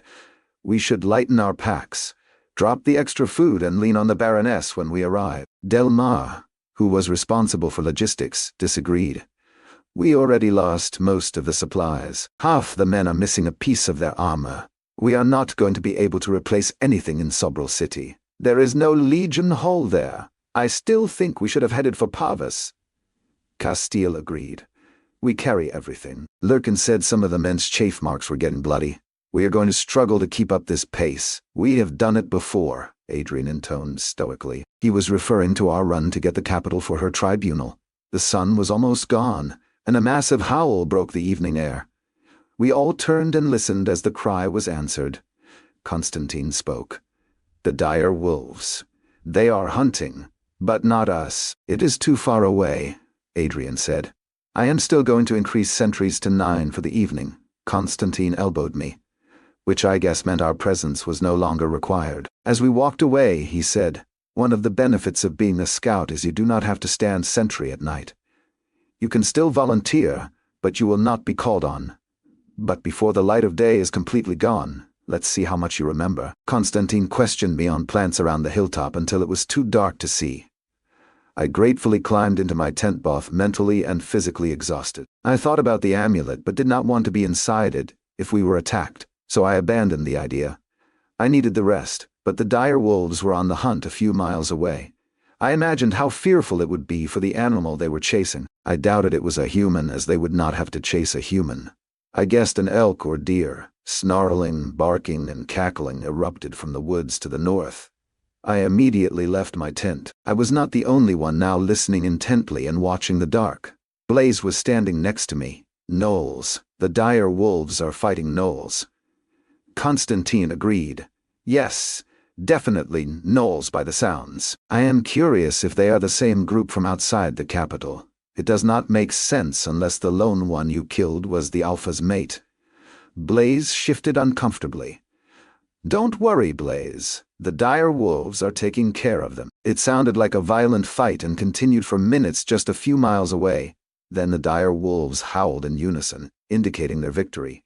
Constantine assured our camp the wolves would be feeding the rest of the night, and we could sleep. I took an oblivion pill because if I didn't, I knew I would be having nightmares of wolves the size of horses tearing me apart. The oblivion pill worked. I woke early, and it was probably my best sleep since arriving in this world. I was even up before Constantine for once. I quietly packed up my things with my glowstone for the light.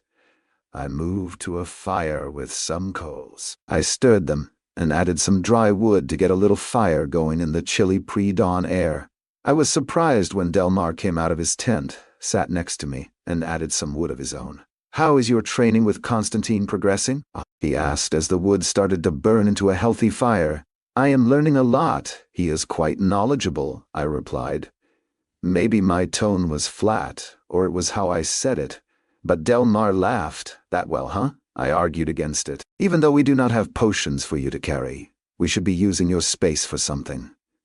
Hell, every man here is now carrying an extra 20 pounds of food. His statement made me feel guilty because I could easily carry every backpack in the company. It was quiet for a moment, and then I asked, You said only you and Constantine had blades that could injure the specters. In response, Delmar drew his long blade. He was one of the few men in the company who carried a blade over 30 inches. My own preferred short sword blades were around 28 inches. He handed me the blade, and the blade alone was just short of 3 feet, maybe 35 inches. It was also much lighter than it appeared. The steel looked polished, and the blade was well cared for. That is a dungeon blade. You cannot see the runic work unless you heat the blade in a forge. But trust me, it is a magical blade, Delmar said fondly. Back when I was delving into dungeons, it was given to me. It only has one enchantment on it, durability. Durability. The blade never dulls or tarnishes. Makes cleaning a breeze, he chuckled, and I returned it to him. Any type of runic blade is magical and will strike creatures that exist ethereally, like the specters.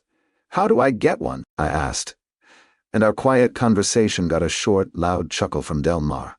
There are no master arcane weaponsmiths in the Empire capable of making a runic blade. The last one was Master Bacchus, but he died before I was born. Delmar put the blade into the sheath. He thought for a moment and looked at me seriously. There are 3 ways to get a runic blade, Eric. Kill someone who wields one and take it. Delve a dungeon and earn one from a dungeon reward. Or travel outside the Telian Empire and find a master weaponsmith who can forge one and pay him a small fortune. So they are valuable then.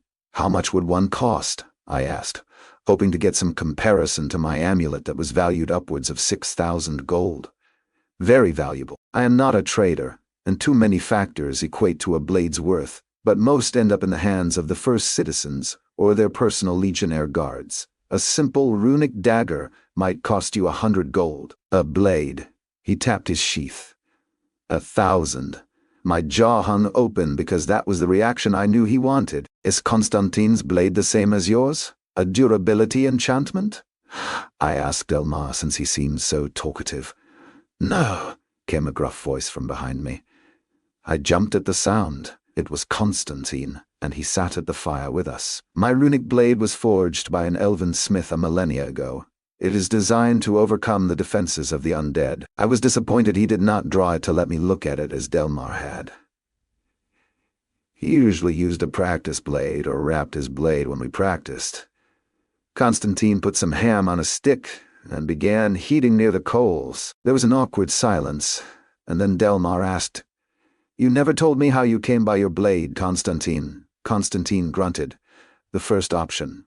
Killed an Elven ranger when I was with the hounds. Took her blade, had it appraised in the city, and it had a maker's mark for the Elven smith. Guess he was famous or something. It is a good blade, he finished with a grunt. The grunt was a signal he did not want to talk further about the origins of the blade. Is that why you wanted to go into the ruined Elven city? To test the blade against undead ghosts? I asked, piecing some things together. Constantine had warned me about being fooled by the beauty of elves, and he just admitted to killing one. Maybe there was a story there. Constantine took the smoking ham and ate it. He then answered my question. Some magic blades thirst for what they were forged to do. Mine is like an itch that needs scratching. He abruptly stood. Since you are up early, Eric, we can walk the perimeter together. Constantine obviously did not want to discuss it further. I positioned my pack against a tree so I would remember where it was.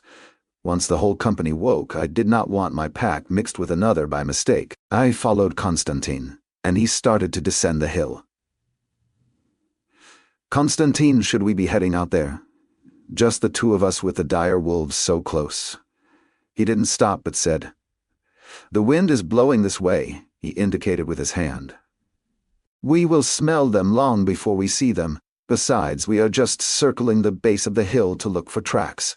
I did not know where his confidence came from about not being attacked, but I followed his lead. As we circled, I noticed we never left the sight line of our sentries on the hill. Constantine pointed out a lot of small animal tracks, but it appeared nothing large approached the hill we camped on. We returned to the top of the hill after circling the base twice, once for Constantine to point everything out, and once for me to do the same. The company was ready to move, and Castile addressed everyone. We should be at the edge of the dire wolf territory. Our goal is to make 40 miles today, so we can make 40 miles tomorrow and rest in Duchess Victoria's castle tomorrow night. She got some cheers from the motivational pre-march speech. Constantine motioned me to him. Eric, you are out front, just like yesterday. Do not get more than 50 paces ahead, and retreat if you sense or see danger. I'm going to serve as the rear sweeper. We may be moving out of the dire wolf hunting grounds, but something still does not feel right. He looked back down the road, toward the ruins of the elven city of Caelora. We separated, and I was on my own after only 3 days of training. Yes, we were on a level paved road that ran fairly straight. But I was out front and would be the first to encounter a threat. I knew there were worse things in this world than dire wolves and gnolls. A few hours into the walk, I spotted some old wagons in the woods just off the road. I waited for everyone to catch up. Constantine arrived, and we both moved into the woods to explore the wagons in a clearing off the road. There were 3 wagons, all weathered and damaged. Constantine moved slowly, found a few small bones in the leaves and looked into the wagons. There were some sealed pottery jars and rotting linens. Castile, Delmar, and Adrian joined us. Constantine grunted. Not dire wolves, or there would have been more damage to the wagons. Not bandits, or they would have taken everything. I am guessing whatever happened here, it was about 2 winters ago. So, an old merchant caravan, Castile asked, while looking into the decrepit wagons. Most likely, they circled the wagons for the night. Whatever took them, it was in the night. At least 6 horse, maybe as many as 20 men by the bones and rusted weapons in the area. Scavengers dismembered the bodies. Even though the site is old, I suggest we get far away from here before making camp, Constantine advised. He looked uneasy at the mystery. Adrian suggested. Maybe it is time to drop supplies to move faster? Delmar countered. No, we are a large enough group that we are scaring off most threats. The supplies are needed. We can give double rations today to help lighten the men. Do it. And have some men search the wagons. If they didn't take the trade goods, maybe there is a lockbox somewhere, Castile ordered. Firth and Wiley joined Constantine and I as we searched the wagons. Everyone else was on the road eating. I found a plain gold ring on the ground, still around a finger bone. I sent it to my dimensional space without telling anyone. Firth found a lockbox under some rotted boards in a wagon. We brought it to Castile and forced it open. Water had damaged the documents, making them mush. But there was a fair amount of coin. The fates must be smiling on us, Castile murmured. The chest contained 26 large gold and a huge assortment of smaller coins in gold, silver, and copper. She fished out some jewelry and 4 essences from the moldy mass of paper. I recognized them as 2 minor strength essences, a major fortitude essence and a major constitution essence. Adrian said softly to Castile, the 2 strength essences should go to the new legionaries, Quentin, Anna, and Remus. Castile nodded and handed them to Adrian, who went to deliver them. Castile handed the major essence of the constitution to Delmar, although I hate to reward bad luck. Give this to Matteo. Matteo had a small fortune of coins left when his backpack washed overboard from the barge. It should take the sting out of his loss. Delmar turned and left on his delivery mission. Castile held the essence of fortitude in her hand for a few moments, considering. Then she placed it in her mouth. Castile turned to me. Seems I have use of your dimensional space. You can store the lockbox there until we reach Sobral. She closed it and handed it to me. I nodded and sent the box to my space. We returned to the road, and Castile addressed the company. Fortunas has smiled on us. I will be able to meet your enhanced pay and replace your lost Legion gear. Grunts of appreciation came from the men. I could see Wiley explaining what she meant to Quentin and Remus by increased payaway to buy their loyalty. I could already tell the essence gifts were well received. They had both fought hard on the aqueduct and deserved the reward. Brutus looked on enviously, but his time would come. Brutus and the missing Flavius were the only other new members of our company. Castile would have some work to do to earn their loyalty. As we scouted ahead, Constantine walked next to me, and I asked, "How were the wagons undiscovered for so long?" Constantine had obviously been thinking about it and had a response.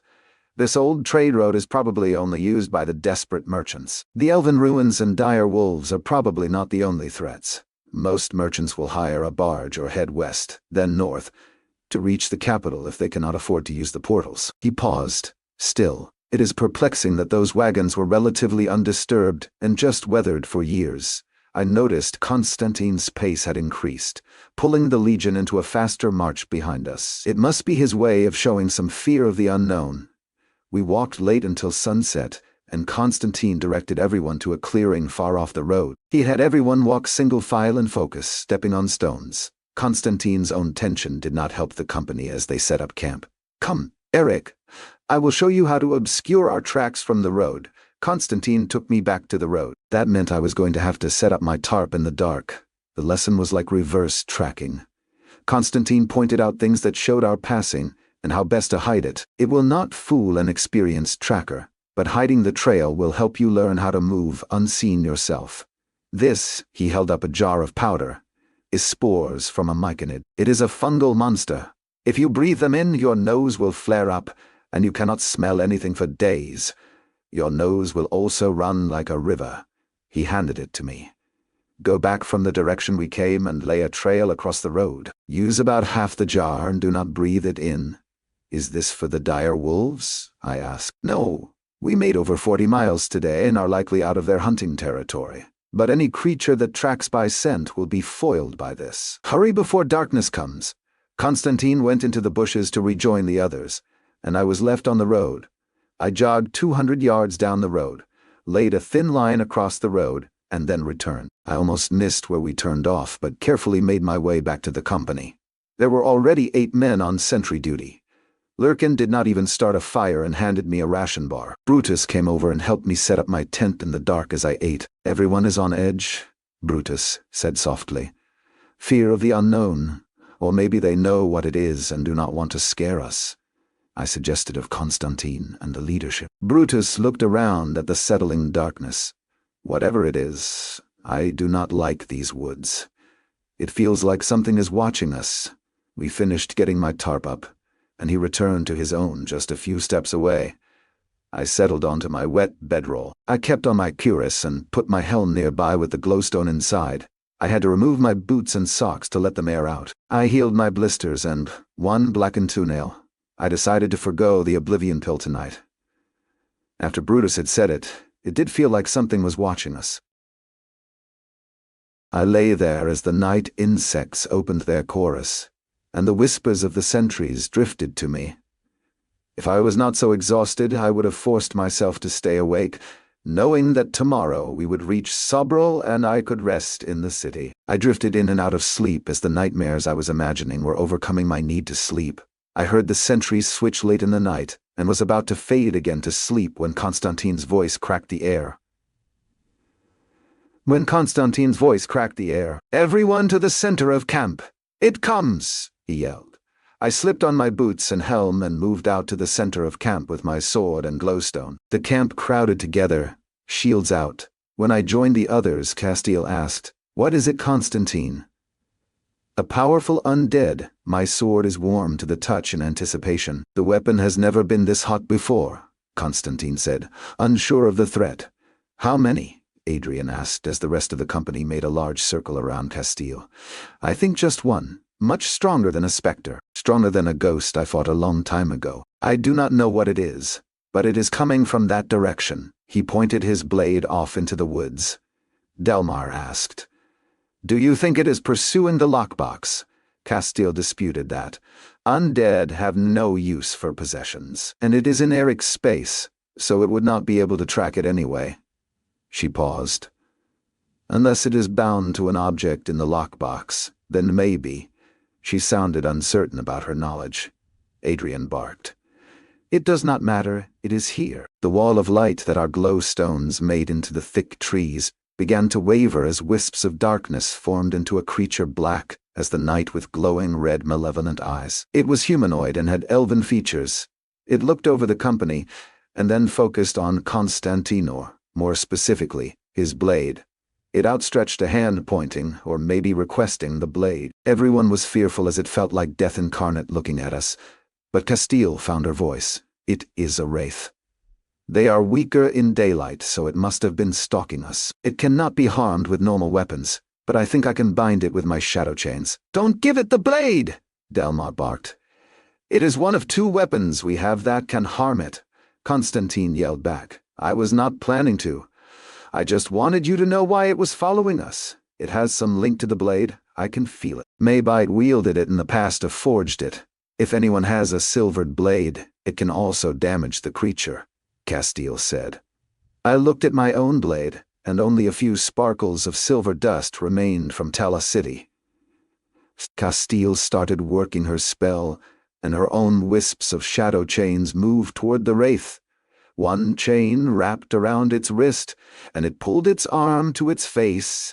My chains are not strong enough to hold it. "Kill it, quickly!" Castile screamed, some desperation in her voice. The wraith howled in rage and lunged forward. The piercing scream made it hard to hear the others.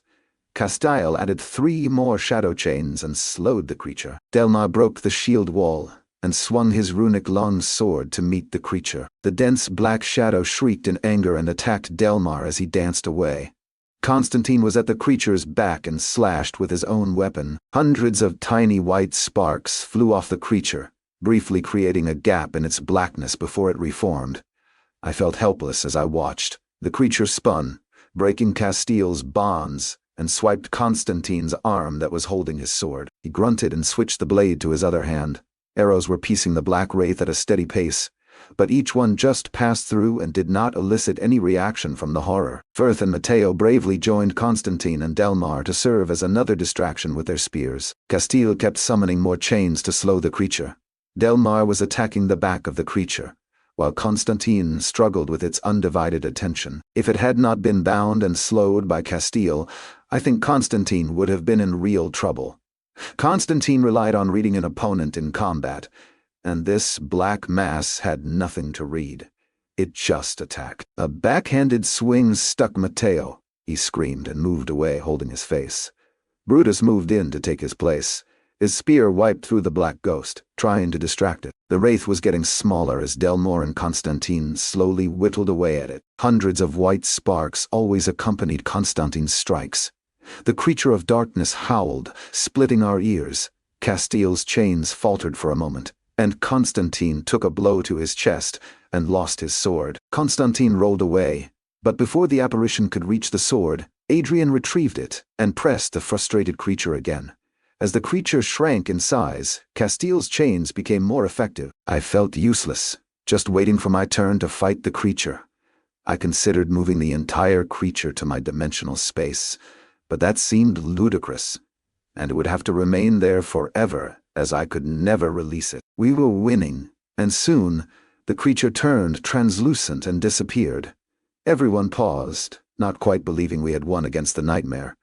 Linus was looking at Constantine. His left arm and chest were completely blackened. The side of Matteo's face was black well. Delmar had taken a light blow on his hand, and his thumb was black. Castile ordered, "Set the perimeter. I will see to the wounded." I moved with her, having felt ineffective in the fight like almost everyone in the company. Linus looked up from a shallow breathing Constantin. "I do not know what this is or how to treat him." Castile knelt. "It is necrotic damage. I have only read about it." Constantine rasped, got to my lungs. "There is a greater healing potion in my bag." Linus rushed to get it, and was soon back. We watched as he drank it, and the blackness faded to a yellow-blue bruise. He was also breathing easier. "Necrotic damage kills the tissue. A strong enough healing potion or a healing mage can counter the effects and restore the dead tissue," Castile explained. Matteo's right jaw was completely black. He tried to talk, but all that came out was nonsense. Benito offered, "I have a minor healing potion. Will that work?" When everyone looked at him, he shrugged. "Got it at the Imperial Alchemists in Macha." Castile considered, "It will help a little. Should be enough for him to heal on his own after the potion." Castile sounded more like she was guessing than she actually knew. Matteo's jaw turned yellow-blue, and his speech was slightly slurred, but he looked like he would be fine. The company started a fire a short while later as it was the middle of the night. I somehow ended up in Castile, Delmar, and Adrian's meeting. Constantine was lying by the fire, exposing his upper body and enjoying the heat as he shivered. The potion worked mostly on his chest before running out of energy. His arm was still very black, but he could move his fingers. Delmar started the midnight meeting, saying, "We should have gone to Parves." Castile looked angry. "I told you no. I know the count who rules the city is Octavian's eldest son. If we arrived without the barge, I did not want to risk a confrontation." Adrian tried to calm them both down. "Constantine can walk, and we can make it to Sabral tomorrow." I was just a spectator as they discussed possible plans. Delmar regained composure. "We can leave at first light. We will drop all but 2 days of food." Castile's eyebrows went up. Delmar explained, "Now that we have excess coin," he pointed at me, "we can be more frivolous with supplies." Adrian added, "Agreed. We can get the men who lost armor replacements as well. We were lucky we did not lose anyone, and we'll be there in a long day's march tomorrow." He changed his tone a little. "With Constantine down till he receives more healing. Should we promote someone else to temporary scout? Firth or Wiley?" Castile considered, then shook her head. "Just Eric is fine for a single day. I am sure Constantine will insist he maintain his duties anyway, even if he wheezes like a boy with lung rot."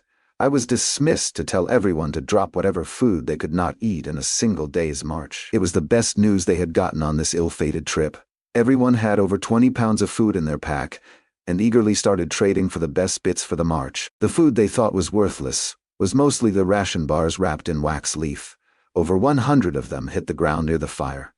The company was given orders as soon as the sun rose and headed back to the road. Constantine assigned me rear guard, and I lingered just long enough to move the pile of ration bars to my space. Even if I did not want to eat them, I could always use the wax leaf for soft-ass wipes. I was rear guard, as Constantine had insisted on being out front. According to Constantine, I was to stay about 50 paces back and walk through the woods off the road. My job was scanning the woods to our left, right, and behind. If I saw trouble coming, I was to blow my whistle twice to alert the company. The idea was to give them an extra 10 seconds to prepare for a threat. Walking alone in the morning away from the company was a bit nerve-wracking, especially after last night. I kept the rear of the formation in sight and the whistle Constantine loaned in my hand. At midday, the company stopped, and I caught up to them for lunch. Almost everyone was eating some type of salted meat and candied nuts. I sipped my water and munched on spicy jerky that was meant to be hydrated in a soup. It was extremely salty but had a nice kick. Constantine found me and spent the entire 30 minutes asking me questions. Apparently, I had failed to see 4 signs of passage in the woods that he left for Maya: snapped branch, an overturned rock, a copper coin, and a bit of black fabric. I did not argue and just told him I would be more observant in the future. We reached a road marker, and Castile announced we were in the Sobral province, just 15 miles from the city. Delmar brought me forward, no longer feeling the need for a rear guard. We started seeing farms just 5 miles later, and the road turned into dirt. I was walking next to Firth, and he explained, "The plebeians probably pulled the paving stones to build their homes in this area after the road went into disuse." We got a lot of looks from the farmers in the fields. We were a battered legion company with a number of men missing pieces of armor. The road intersected another road along the river. A road marker indicated that the city of Lignum was 40 miles to the northeast, and the city of Lou was 20 miles along the southwest. The city of Sobrel, if it could be called a city, was just a mile along the road following the river. As we approached the Sobrel, it did not have the fancy Roman arches or columns found in the capital. All the buildings surrounding the central citadel were mostly aging wood. The stone that could be found was coarse cut and not polished. There was no city wall, just a wall surrounding the citadel on the far side of the city sprawl. The roads were not straight, and we had to weave our way to the gates of the citadel. "Harpy's tits," Firth swore. "That has to be the worst-looking brothel I have ever seen." He was indicating a 1-story wooden structure with dark blue paint. Its sign read "The Nasty Nymph," and the image on the sign left no doubt what they offered within. We found only 2 guards at the large gate. The mortar on the wall surrounding the citadel was crumbling. Castile announced herself and we were allowed to pass. At least the citadel itself looked to be in good repair, and there were a lot of glass windows on the towering structure. In a wheezing voice, Constantine was at my right, and told me the count who ruled this city before it was made into a duchy for Victoria was a mage who specialized in making glass. Shipped it all over the empire. Constantine caught his breath. When he died 10 years ago, the emperor sent a baron to run things. He did a terrible job, and the population shrunk. He gave it to his favorite granddaughter to see how good she could rule, and if she could bring it back to prosperity. The young Duchess came down to greet us as we entered the courtyard. She had 2 men, both soldiers flanking her, and a young maid on her hip. The Duchess had on a bright white dress with blue highlights. She smiled as she addressed us. "Mage Castile, thank you for taking my assignment request. You and your men will be quartered in the citadel while you complete the assigned task." That statement got happy murmurs from everyone. We followed the Duchess into a large entry hallway with stained glass windows showing scenes of legionaries fighting various monsters. Our dirty boots and foul odor made it feel like we should not be walking on the polished marble floor. The Duchess turned twice down hallways, and we entered a massive dining room with a long table. There were plenty of place settings for everyone. The Duchess went to sit at the head of the table. "Castile, if you and your leaders could sit close, we will discuss things as dinner is prepared and served." Adrian was brave enough to ask, "Do you not want us to clean up first?" The maid behind her answered, "Baths are being drawn in the guest quarters. We were expecting you by barge and had a rider upriver waiting. He would have given us some warning, but your arrival by road surprised us." The young woman sounded slightly upset. The Duchess just smiled and waited while we sat. I was a little surprised when Castile had me seated to her left. Delmar and Adrian were across from us. The Duchess sat at the head of the table. Castile smiled and addressed the Duchess. "Now, can you tell me why you really wanted us here?" The young Duchess smiled. "In good time. Try the wine from the Esenham elves." My dreams started pleasant enough, but did not end that way. I was riding a giant weasel into battle. The soft fur and rhythmic ripples on its body beneath me, as it ran across the field, were powerful, invigorating, and mesmerizing. As we ran through the woods, I saw Constantine hanging from a tree, tangled in rope and trying to extract himself. I laughed at him as I raced past. After seeing Constantine, things quickly went downhill. I soon found myself fighting a dozen elven archers underneath the aqueduct in Masha. My weasel mount was mewing and squeaked in pain, as it was incapacitated with a dozen arrows. I desperately tried erecting an air shield to hold off their assault, and cursing as I had not practiced enough and kept placing it in the wrong spot. The archers kept yelling in their language that they wanted their comrade back. Not the elf rider, but the woodsman scout still in my dimensional closet. Then Constantine was on the aqueduct above me, not to help but to give me directions on how I should be fighting when outnumbered. I tried to run while swearing at Constantine and took an arrow to the back. I woke in a sweat. Lorene was standing over me at my bedside in her nightshirt. I jerked back in surprise. "Eric, are you well? Should I get a healer?" I cleared my head and wiped the sweat from my face on the sheets. "I am fine." I regained myself quickly, not liking I had been found so vulnerable. The concern on her face was welcome, and I suddenly longed to be able to talk with my parents about my problems. I brushed it off and stood on the bed's other side, away from Lorene. "When is breakfast?" "Sunrise is not for 3 hours. Do you wish for me to bring you something from the kitchens?" she asked conciliatorily. "Please, can you have them make me an omelet with sharp cheese, diced sausage, and green onion?" I asked, yearning for some comfort food. Growing up, we had chickens, and my mother made the best omelets. "What is an omelet?" she asked, confused. "It is something from my homeland," I replied, and then told her how it was made. I dressed and locked myself in the bathroom. I then practiced my sword forms, incorporating my air shields until I ran out of aether. I exited the bathroom, expecting to find Lorene with my breakfast, but she had not returned from the kitchens. I started doing some static stretches to relax. I had dated a yoga fanatic and health nut for a short time, and to placate her, I had joined her in the mornings. Back then, I was going through the motions to ensure she would stay the night. And now, it was relaxing. Maybe it was more relaxing that she was not here constantly correcting me. I was fitter now, and stretching my aching muscles felt good, rather than healing them with ether. Lorene entered with a plate and pitcher while I was in the cobra pose. She looked at me strangely, then explained her lateness. "I'm sorry they burned their first attempt, and I made them cook it again." She looked around the room. "Do you want me to bring a table and chair into your room? Will you be taking meals here often?" I looked around at the Spartan room. "Yes, 2 chairs and a small table. I will take some meals here. And when I do, I would like you to join me." She smirked a smile briefly, and then hid it and nodded happily. I sat on the bed and ate my overcooked omelet. "Next time, tell the cooks to add a cream splash and whip the eggs together. They cooked this too long, and it is too dry and crunchy." Lorene looked a little upset and blurted, "The first one was burnt. He told them to cook it again." I held up my fork. "It is fine. I have had worse." I continued eating while she just stood there. She filled a glass from the pitcher and handed it to me, taking the empty plate. The pitcher had a very weak wine, which I guess could be called grape juice. I started dressing, and Lorene rushed into her room to change into her dress. I was done well before her, and was already walking down the hallway. Maybe I could wake Constantine like he liked to wake me. I paused at 2 doors across from each other, and realized I did not know which was his. Both doors were blue taste wood, so I could not hear anything on the other side. I guessed he would have chosen the room facing the gardens and tried the door handle. It figures that it was locked. Lorene was fixing her hair back as she caught me in the corridor.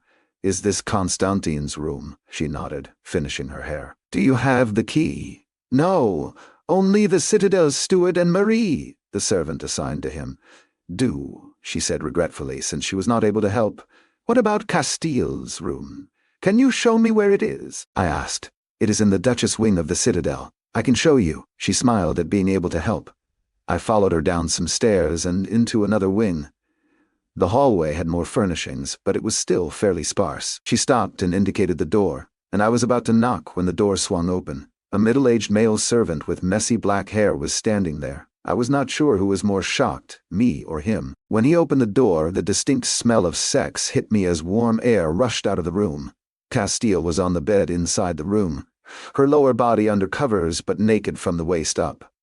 A modest fire was burning in her fireplace. There was dead silence as no one moved or spoke. Then Castile, who made no effort to cover her chest, said, "Breakfast, Alder." The servant ran off to the kitchen at the reminder. Castile stood, still naked, and I was too shocked to do anything but stare. Nudity was not a taboo in the Telian Empire, but it felt wrong. I averted my eyes as soon as she started dressing. Eric, you are here quite early. Sunrise is not for another hour." Her tone held a tinge of mirth at my embarrassment. I think she was showing off her body intentionally. Sorry, I wasn't sure what I should do today. It sounded lame to visit her before dawn just to get orders, so I added, "And thought we could start working on another spell form for me." Castile stopped dressing, still somewhat exposed, and she was hiding a smile at my shyness. After a pause and a small smirk, Castile pulled over a blue shirt to cover herself completely before speaking, not something to be discussed in present company. "Leave us," she said firmly at Lorene. Lorene scurried away, shutting the door behind her. I was sure the Duchess was going to know I was learning a new spell form before too long and kicked myself for mentioning it. Spell forms were not uncommon, and Castile was smart not to let the servant know what I was specifically working on. I moved to sit by a large window. The view had the gardens below, and at least Castile had curtains in her room that could be drawn for privacy. A table, covered in stacks of papers, was here. Castile sat across from me and moved the papers. We're trying to develop revenue streams for the Duchess. Her province does not have much. The only thing we came up with was opening the trade road. She frowned at the idea of our company clearing the dire wolves and other dangers. It would add Sobril as a merchant stop but still not turn the tide of her financial destitution. I sat there quietly, still uneasy about seeing her naked. Castile seemed content to ignore my intrusion and, seeing her naked, and moved the conversation forward. "How has your training with your new spell form come?" I eagerly created a disc above the table to change the focus and put a stack of papers on it. Castile felt the edges out, and the disc popped before the 12 seconds. My mouth hung open in surprise. Castile smirked. "Counterspell, remember? I just disrupted the etheric weave holding the air together. It is a good spell form. Can it support your weight?" I nodded confidently. I can stand on it, and I have been practicing using it in combat with Constantine's help. "Good. Find out how much weight it can support. It should be around 500 pounds, but it depends on the strength of your protection affinity." "Yes. What are my options?" I asked, relaxing in my chair. Castile smirked and stood with purpose. She went and retrieved a tome from a chest that was locked. She walked the book to me and said, "There are 3 standard volumes for each spell form for each affinity at the Telian Mage College. The Duchess has a remarkable library, and all 3 time affinities are bound into this one rare tome. She is unaware I am borrowing this one, so keep it hidden in your space when not studying." "Thank you." I pulled the book closer and opened it to an index. My Latin was much improved, and I quickly read off the spell forms. Castile explained. "There are more time spell forms out there, but these were the most utilized 100 years ago when the book was copied. Time is a very rare affinity to have, and you are lucky this compendium was in the library. The lesser spell forms are for affinities between 10 and 25. The majors are for 25 to 40. And the apex forms are from 40 to 70. She did not ask which range I fell into. Based on my protection spell form, she was smart enough to deduce that I could at least add a major spell form for the time affinity. There might be something stronger out there for my 90 affinity in time, but I could not access it with this reference book. I paged through for a few moments, and Castile announced, "Learn this on your own, and do not share it with anyone. You should store it before Alder returns with my breakfast." I nodded in understanding, closed the book, and moved it to my dimensional space. There was a brief silence before I intoned, "Thank you for preparing me for life after the Legion." I hedged. Castile gave a curt nod, but I sensed maybe something else there as well. Maybe she was planning on fleeing the Empire, and I was going to be her escort. I turned the conversation away from the topic of the Empire. "What does Constantine suspect of me?" Castile laughed, almost musically. "A young man with too much potential to waste it. He talks about you like you are his own son. He believes you are from some backwater village on the edge of the Duchy of Singa, and awed at city life. You are lucky he knows very little of the Duchy. He used to teach the history of the Telhian Empire. Did you know that?" "No, no. Interested in learning more about the man."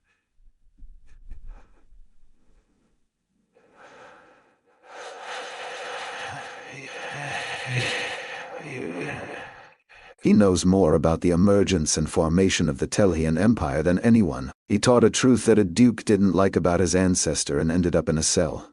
He was acquitted at trial, but no one would hire him as a teacher after that. He eventually chose to serve as a legionnaire." Castile explained Constantine's fate in 3 sentences. "Duke Soren had an accident a few years into Constantine's service while he was with the Hounds. I wanted to ask but didn't need to," as Castile continued. "He passed questioning by the Imperial truth-seekers."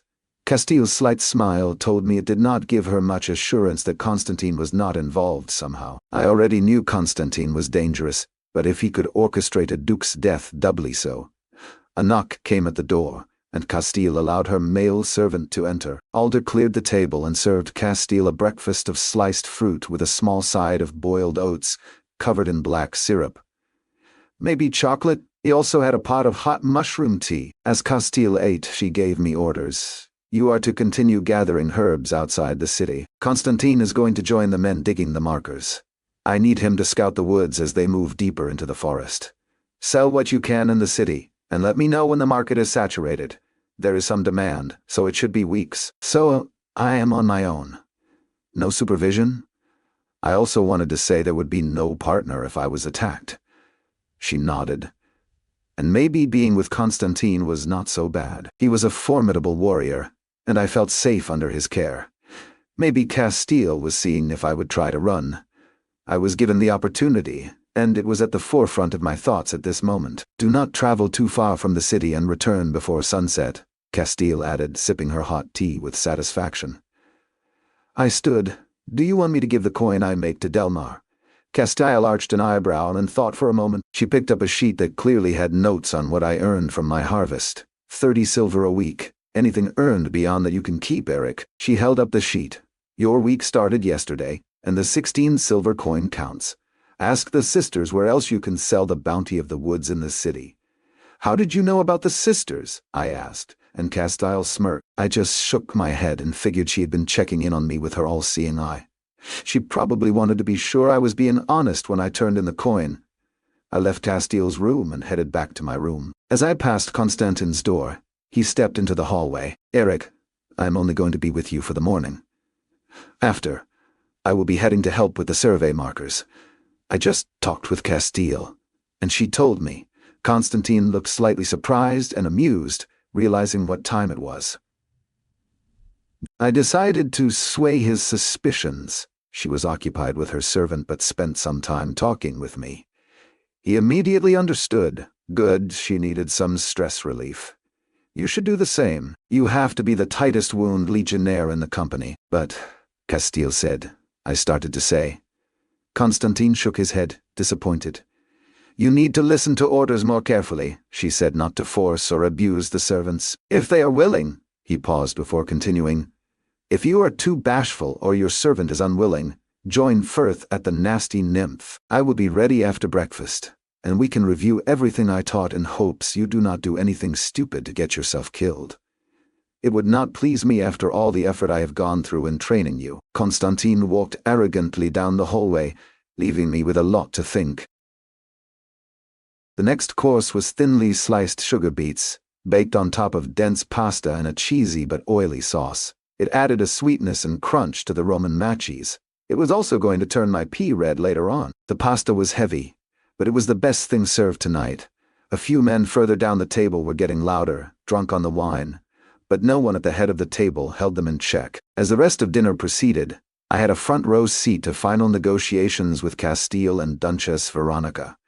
The biggest hurdle seemed to be what requests the Duchess would submit to the legatus legatus that Castile's company would then accept. I listened as I ate, and certain requirements needed to be met. It had to be empire business, a monster subjugation, a benefit to a first citizen, or a defense against a foreign power in order to be legitimate. Linking a request for a duke was very loosely regulated. When an assignment was accepted, the mage company had a certain number of days to complete it. The assignment could be completed quicker, freeing the mage company. Our current assignment was slated for a maximum of 6 months due to the distance and work involved. A duke could only have one preferred request active at a time. They would be assessed the emperor's tax if they exceeded the one request. Since Duchess Veronica was so tight on coin, she could only make one request at a time. The tax was also applied if a request required more than one mage company to complete it. The discussions basically ended with Castile being able to review the request before it was sent magically to the capital by the message-sending spell. There was no dessert, just an alcoholic heavy cream drink. I could smell the alcohol coming off it as I brought it to my mouth. I had barely touched my wine, but quickly drank the creamy alcoholic milk, but did not feel the expected buzz. I guess I would need to work harder in the future to overcome my enhanced constitution. The Duchess stood, clapped her hands, and 24 servants, all dressed in her dark greenhouse colors, arrived.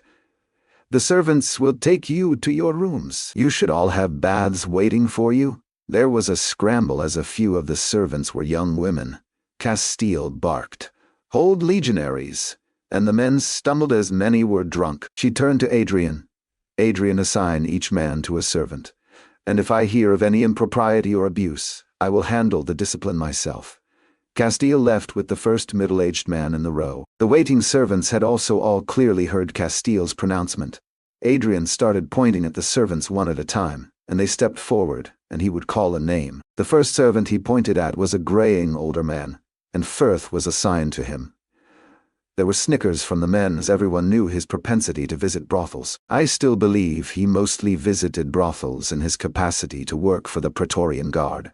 Firth grunted non-committedly as he followed his man out. That was how it went, one after the other, and I waited and waited. Finally, it was just me, Constantine, Adrian, and Delmar. The 4 remaining servants were all young women. "That sneaky bastard," Delmar spoke. "Constantine, after you clean up, I want you and Eric to scout the city and surrounding terrain."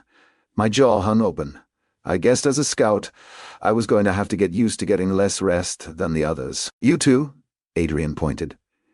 "Take these men to adjacent rooms if possible." We followed the 2 women in green dresses out of the hall. As we walked, I noticed that although the citadel had lots of glass, there were not many decorations. Some walls looked like they had square fading, so maybe a picture had once been there. Missing furniture in the wide hallways was marked on the floor by their outlines in the floor where they once stood. We ascended wide white marble steps following our 2 guides. Both had light brown hair held back in a bun. The green uniform dresses were baggy, so you could not tell their figure from behind. We climbed to the 3rd floor and were brought down a wing.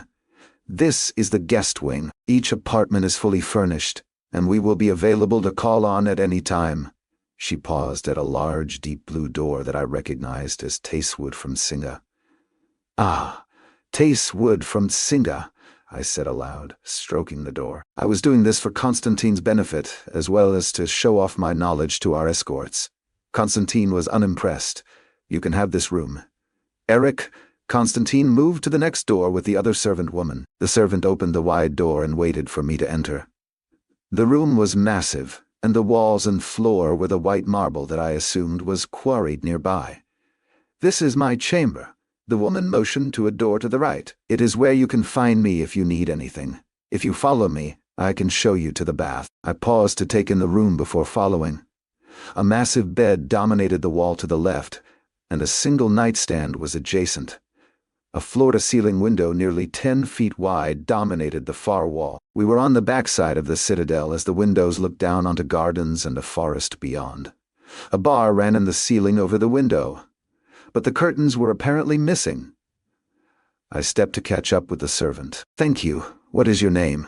I said as she walked around the corner. The young woman turned. "Larine, Legionnaire." She paused. "May I have yours as well?" "Eric? Constantine mentioned it in the hallway," I said, disappointed she did not remember. She smiled at my disappointment. "I was unsure if it was your name or a term of derision based on his countenance. I think she just talked down to me, but I was not sure. I guess I was supposed to be the brutish, uneducated legionnaire." She paused at a narrow door. "This is the latrine. Once you use it, call for me, and I will empty it." I nodded but planned to shit in the woods when I went out scouting with Constantine. The next room was the private bath. A tub was recessed into the floor. A long wooden table ran along one wall, and a high window gave the chamber light. It was big enough for 2 or 3 people. "I thought you did not have an aqueduct?" "They carried all this water up here?" Larine looked at me. 10 boys hauled buckets up to the top of the citadel all day. "There is a cistern up there." She walked to a spigot near the tub. "A servant heats the first pipe coming off the cistern and gives us the hot water. Your water will just be warm as we had so many tubs to fill. I will clean your clothes for you, Eric, while you bathe." Larine waited patiently, and I stripped off all my gear and clothes. She started sorting the items. I settled into the tub, and it was barely even warm. Well, it was water, and I had an assortment of scrubbing devices on the floor near the tub. I took the soap and an abrasive sponge. I washed my hair first and then worked my way down. I thought Larine would have left as I was ignoring her per Castile's orders. She was still working and always turned away quickly when I looked at her. I sat down in the tub and scrubbed away the 4 days of road dirt. The soap had a floral scent I could not place. Larine had placed my pack and all my gear on a table in the large bathing room and finally left. The only problem was there were no towels or clothes to change into. I rinsed off and stood. The bathroom door had a lock on it, and I closed and latched it. I pulled out my clothes and dressed in my nicer clothes. I knew Larine was going to take at least an hour to wash those clothes. I was in a private space and was not going to be disturbed. I decided to take out the dead elf scout from when we escaped Maka. I would use the collector on him and see if it preserved him for using the device. I was nervous as I did so, and the body appeared on the floor.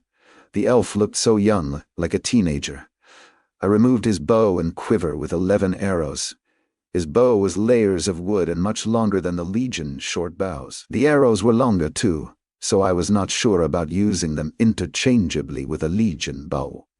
I placed the collector on his chest and activated it, waiting anxiously. The blue wisps were drawn into the collector, and an essence was formed. It actually had worked. The elf was 8 or 9 days dead, and he still gave an essence.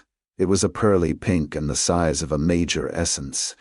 It took me a moment to remember light pink was for the empathy attribute. That was my lowest attribute. I did not hesitate and dropped it in my mouth. The dissolving ball seemed to have a lemony taste that traveled into my brain. Can you even taste lemon in your brain? Before I could dwell on it, the sour sensation faded. After assimilating the essence of empathy, I felt slightly off, like I was not quite myself. I was kneeling on the floor and noticed a blood trail coming from the elf's body.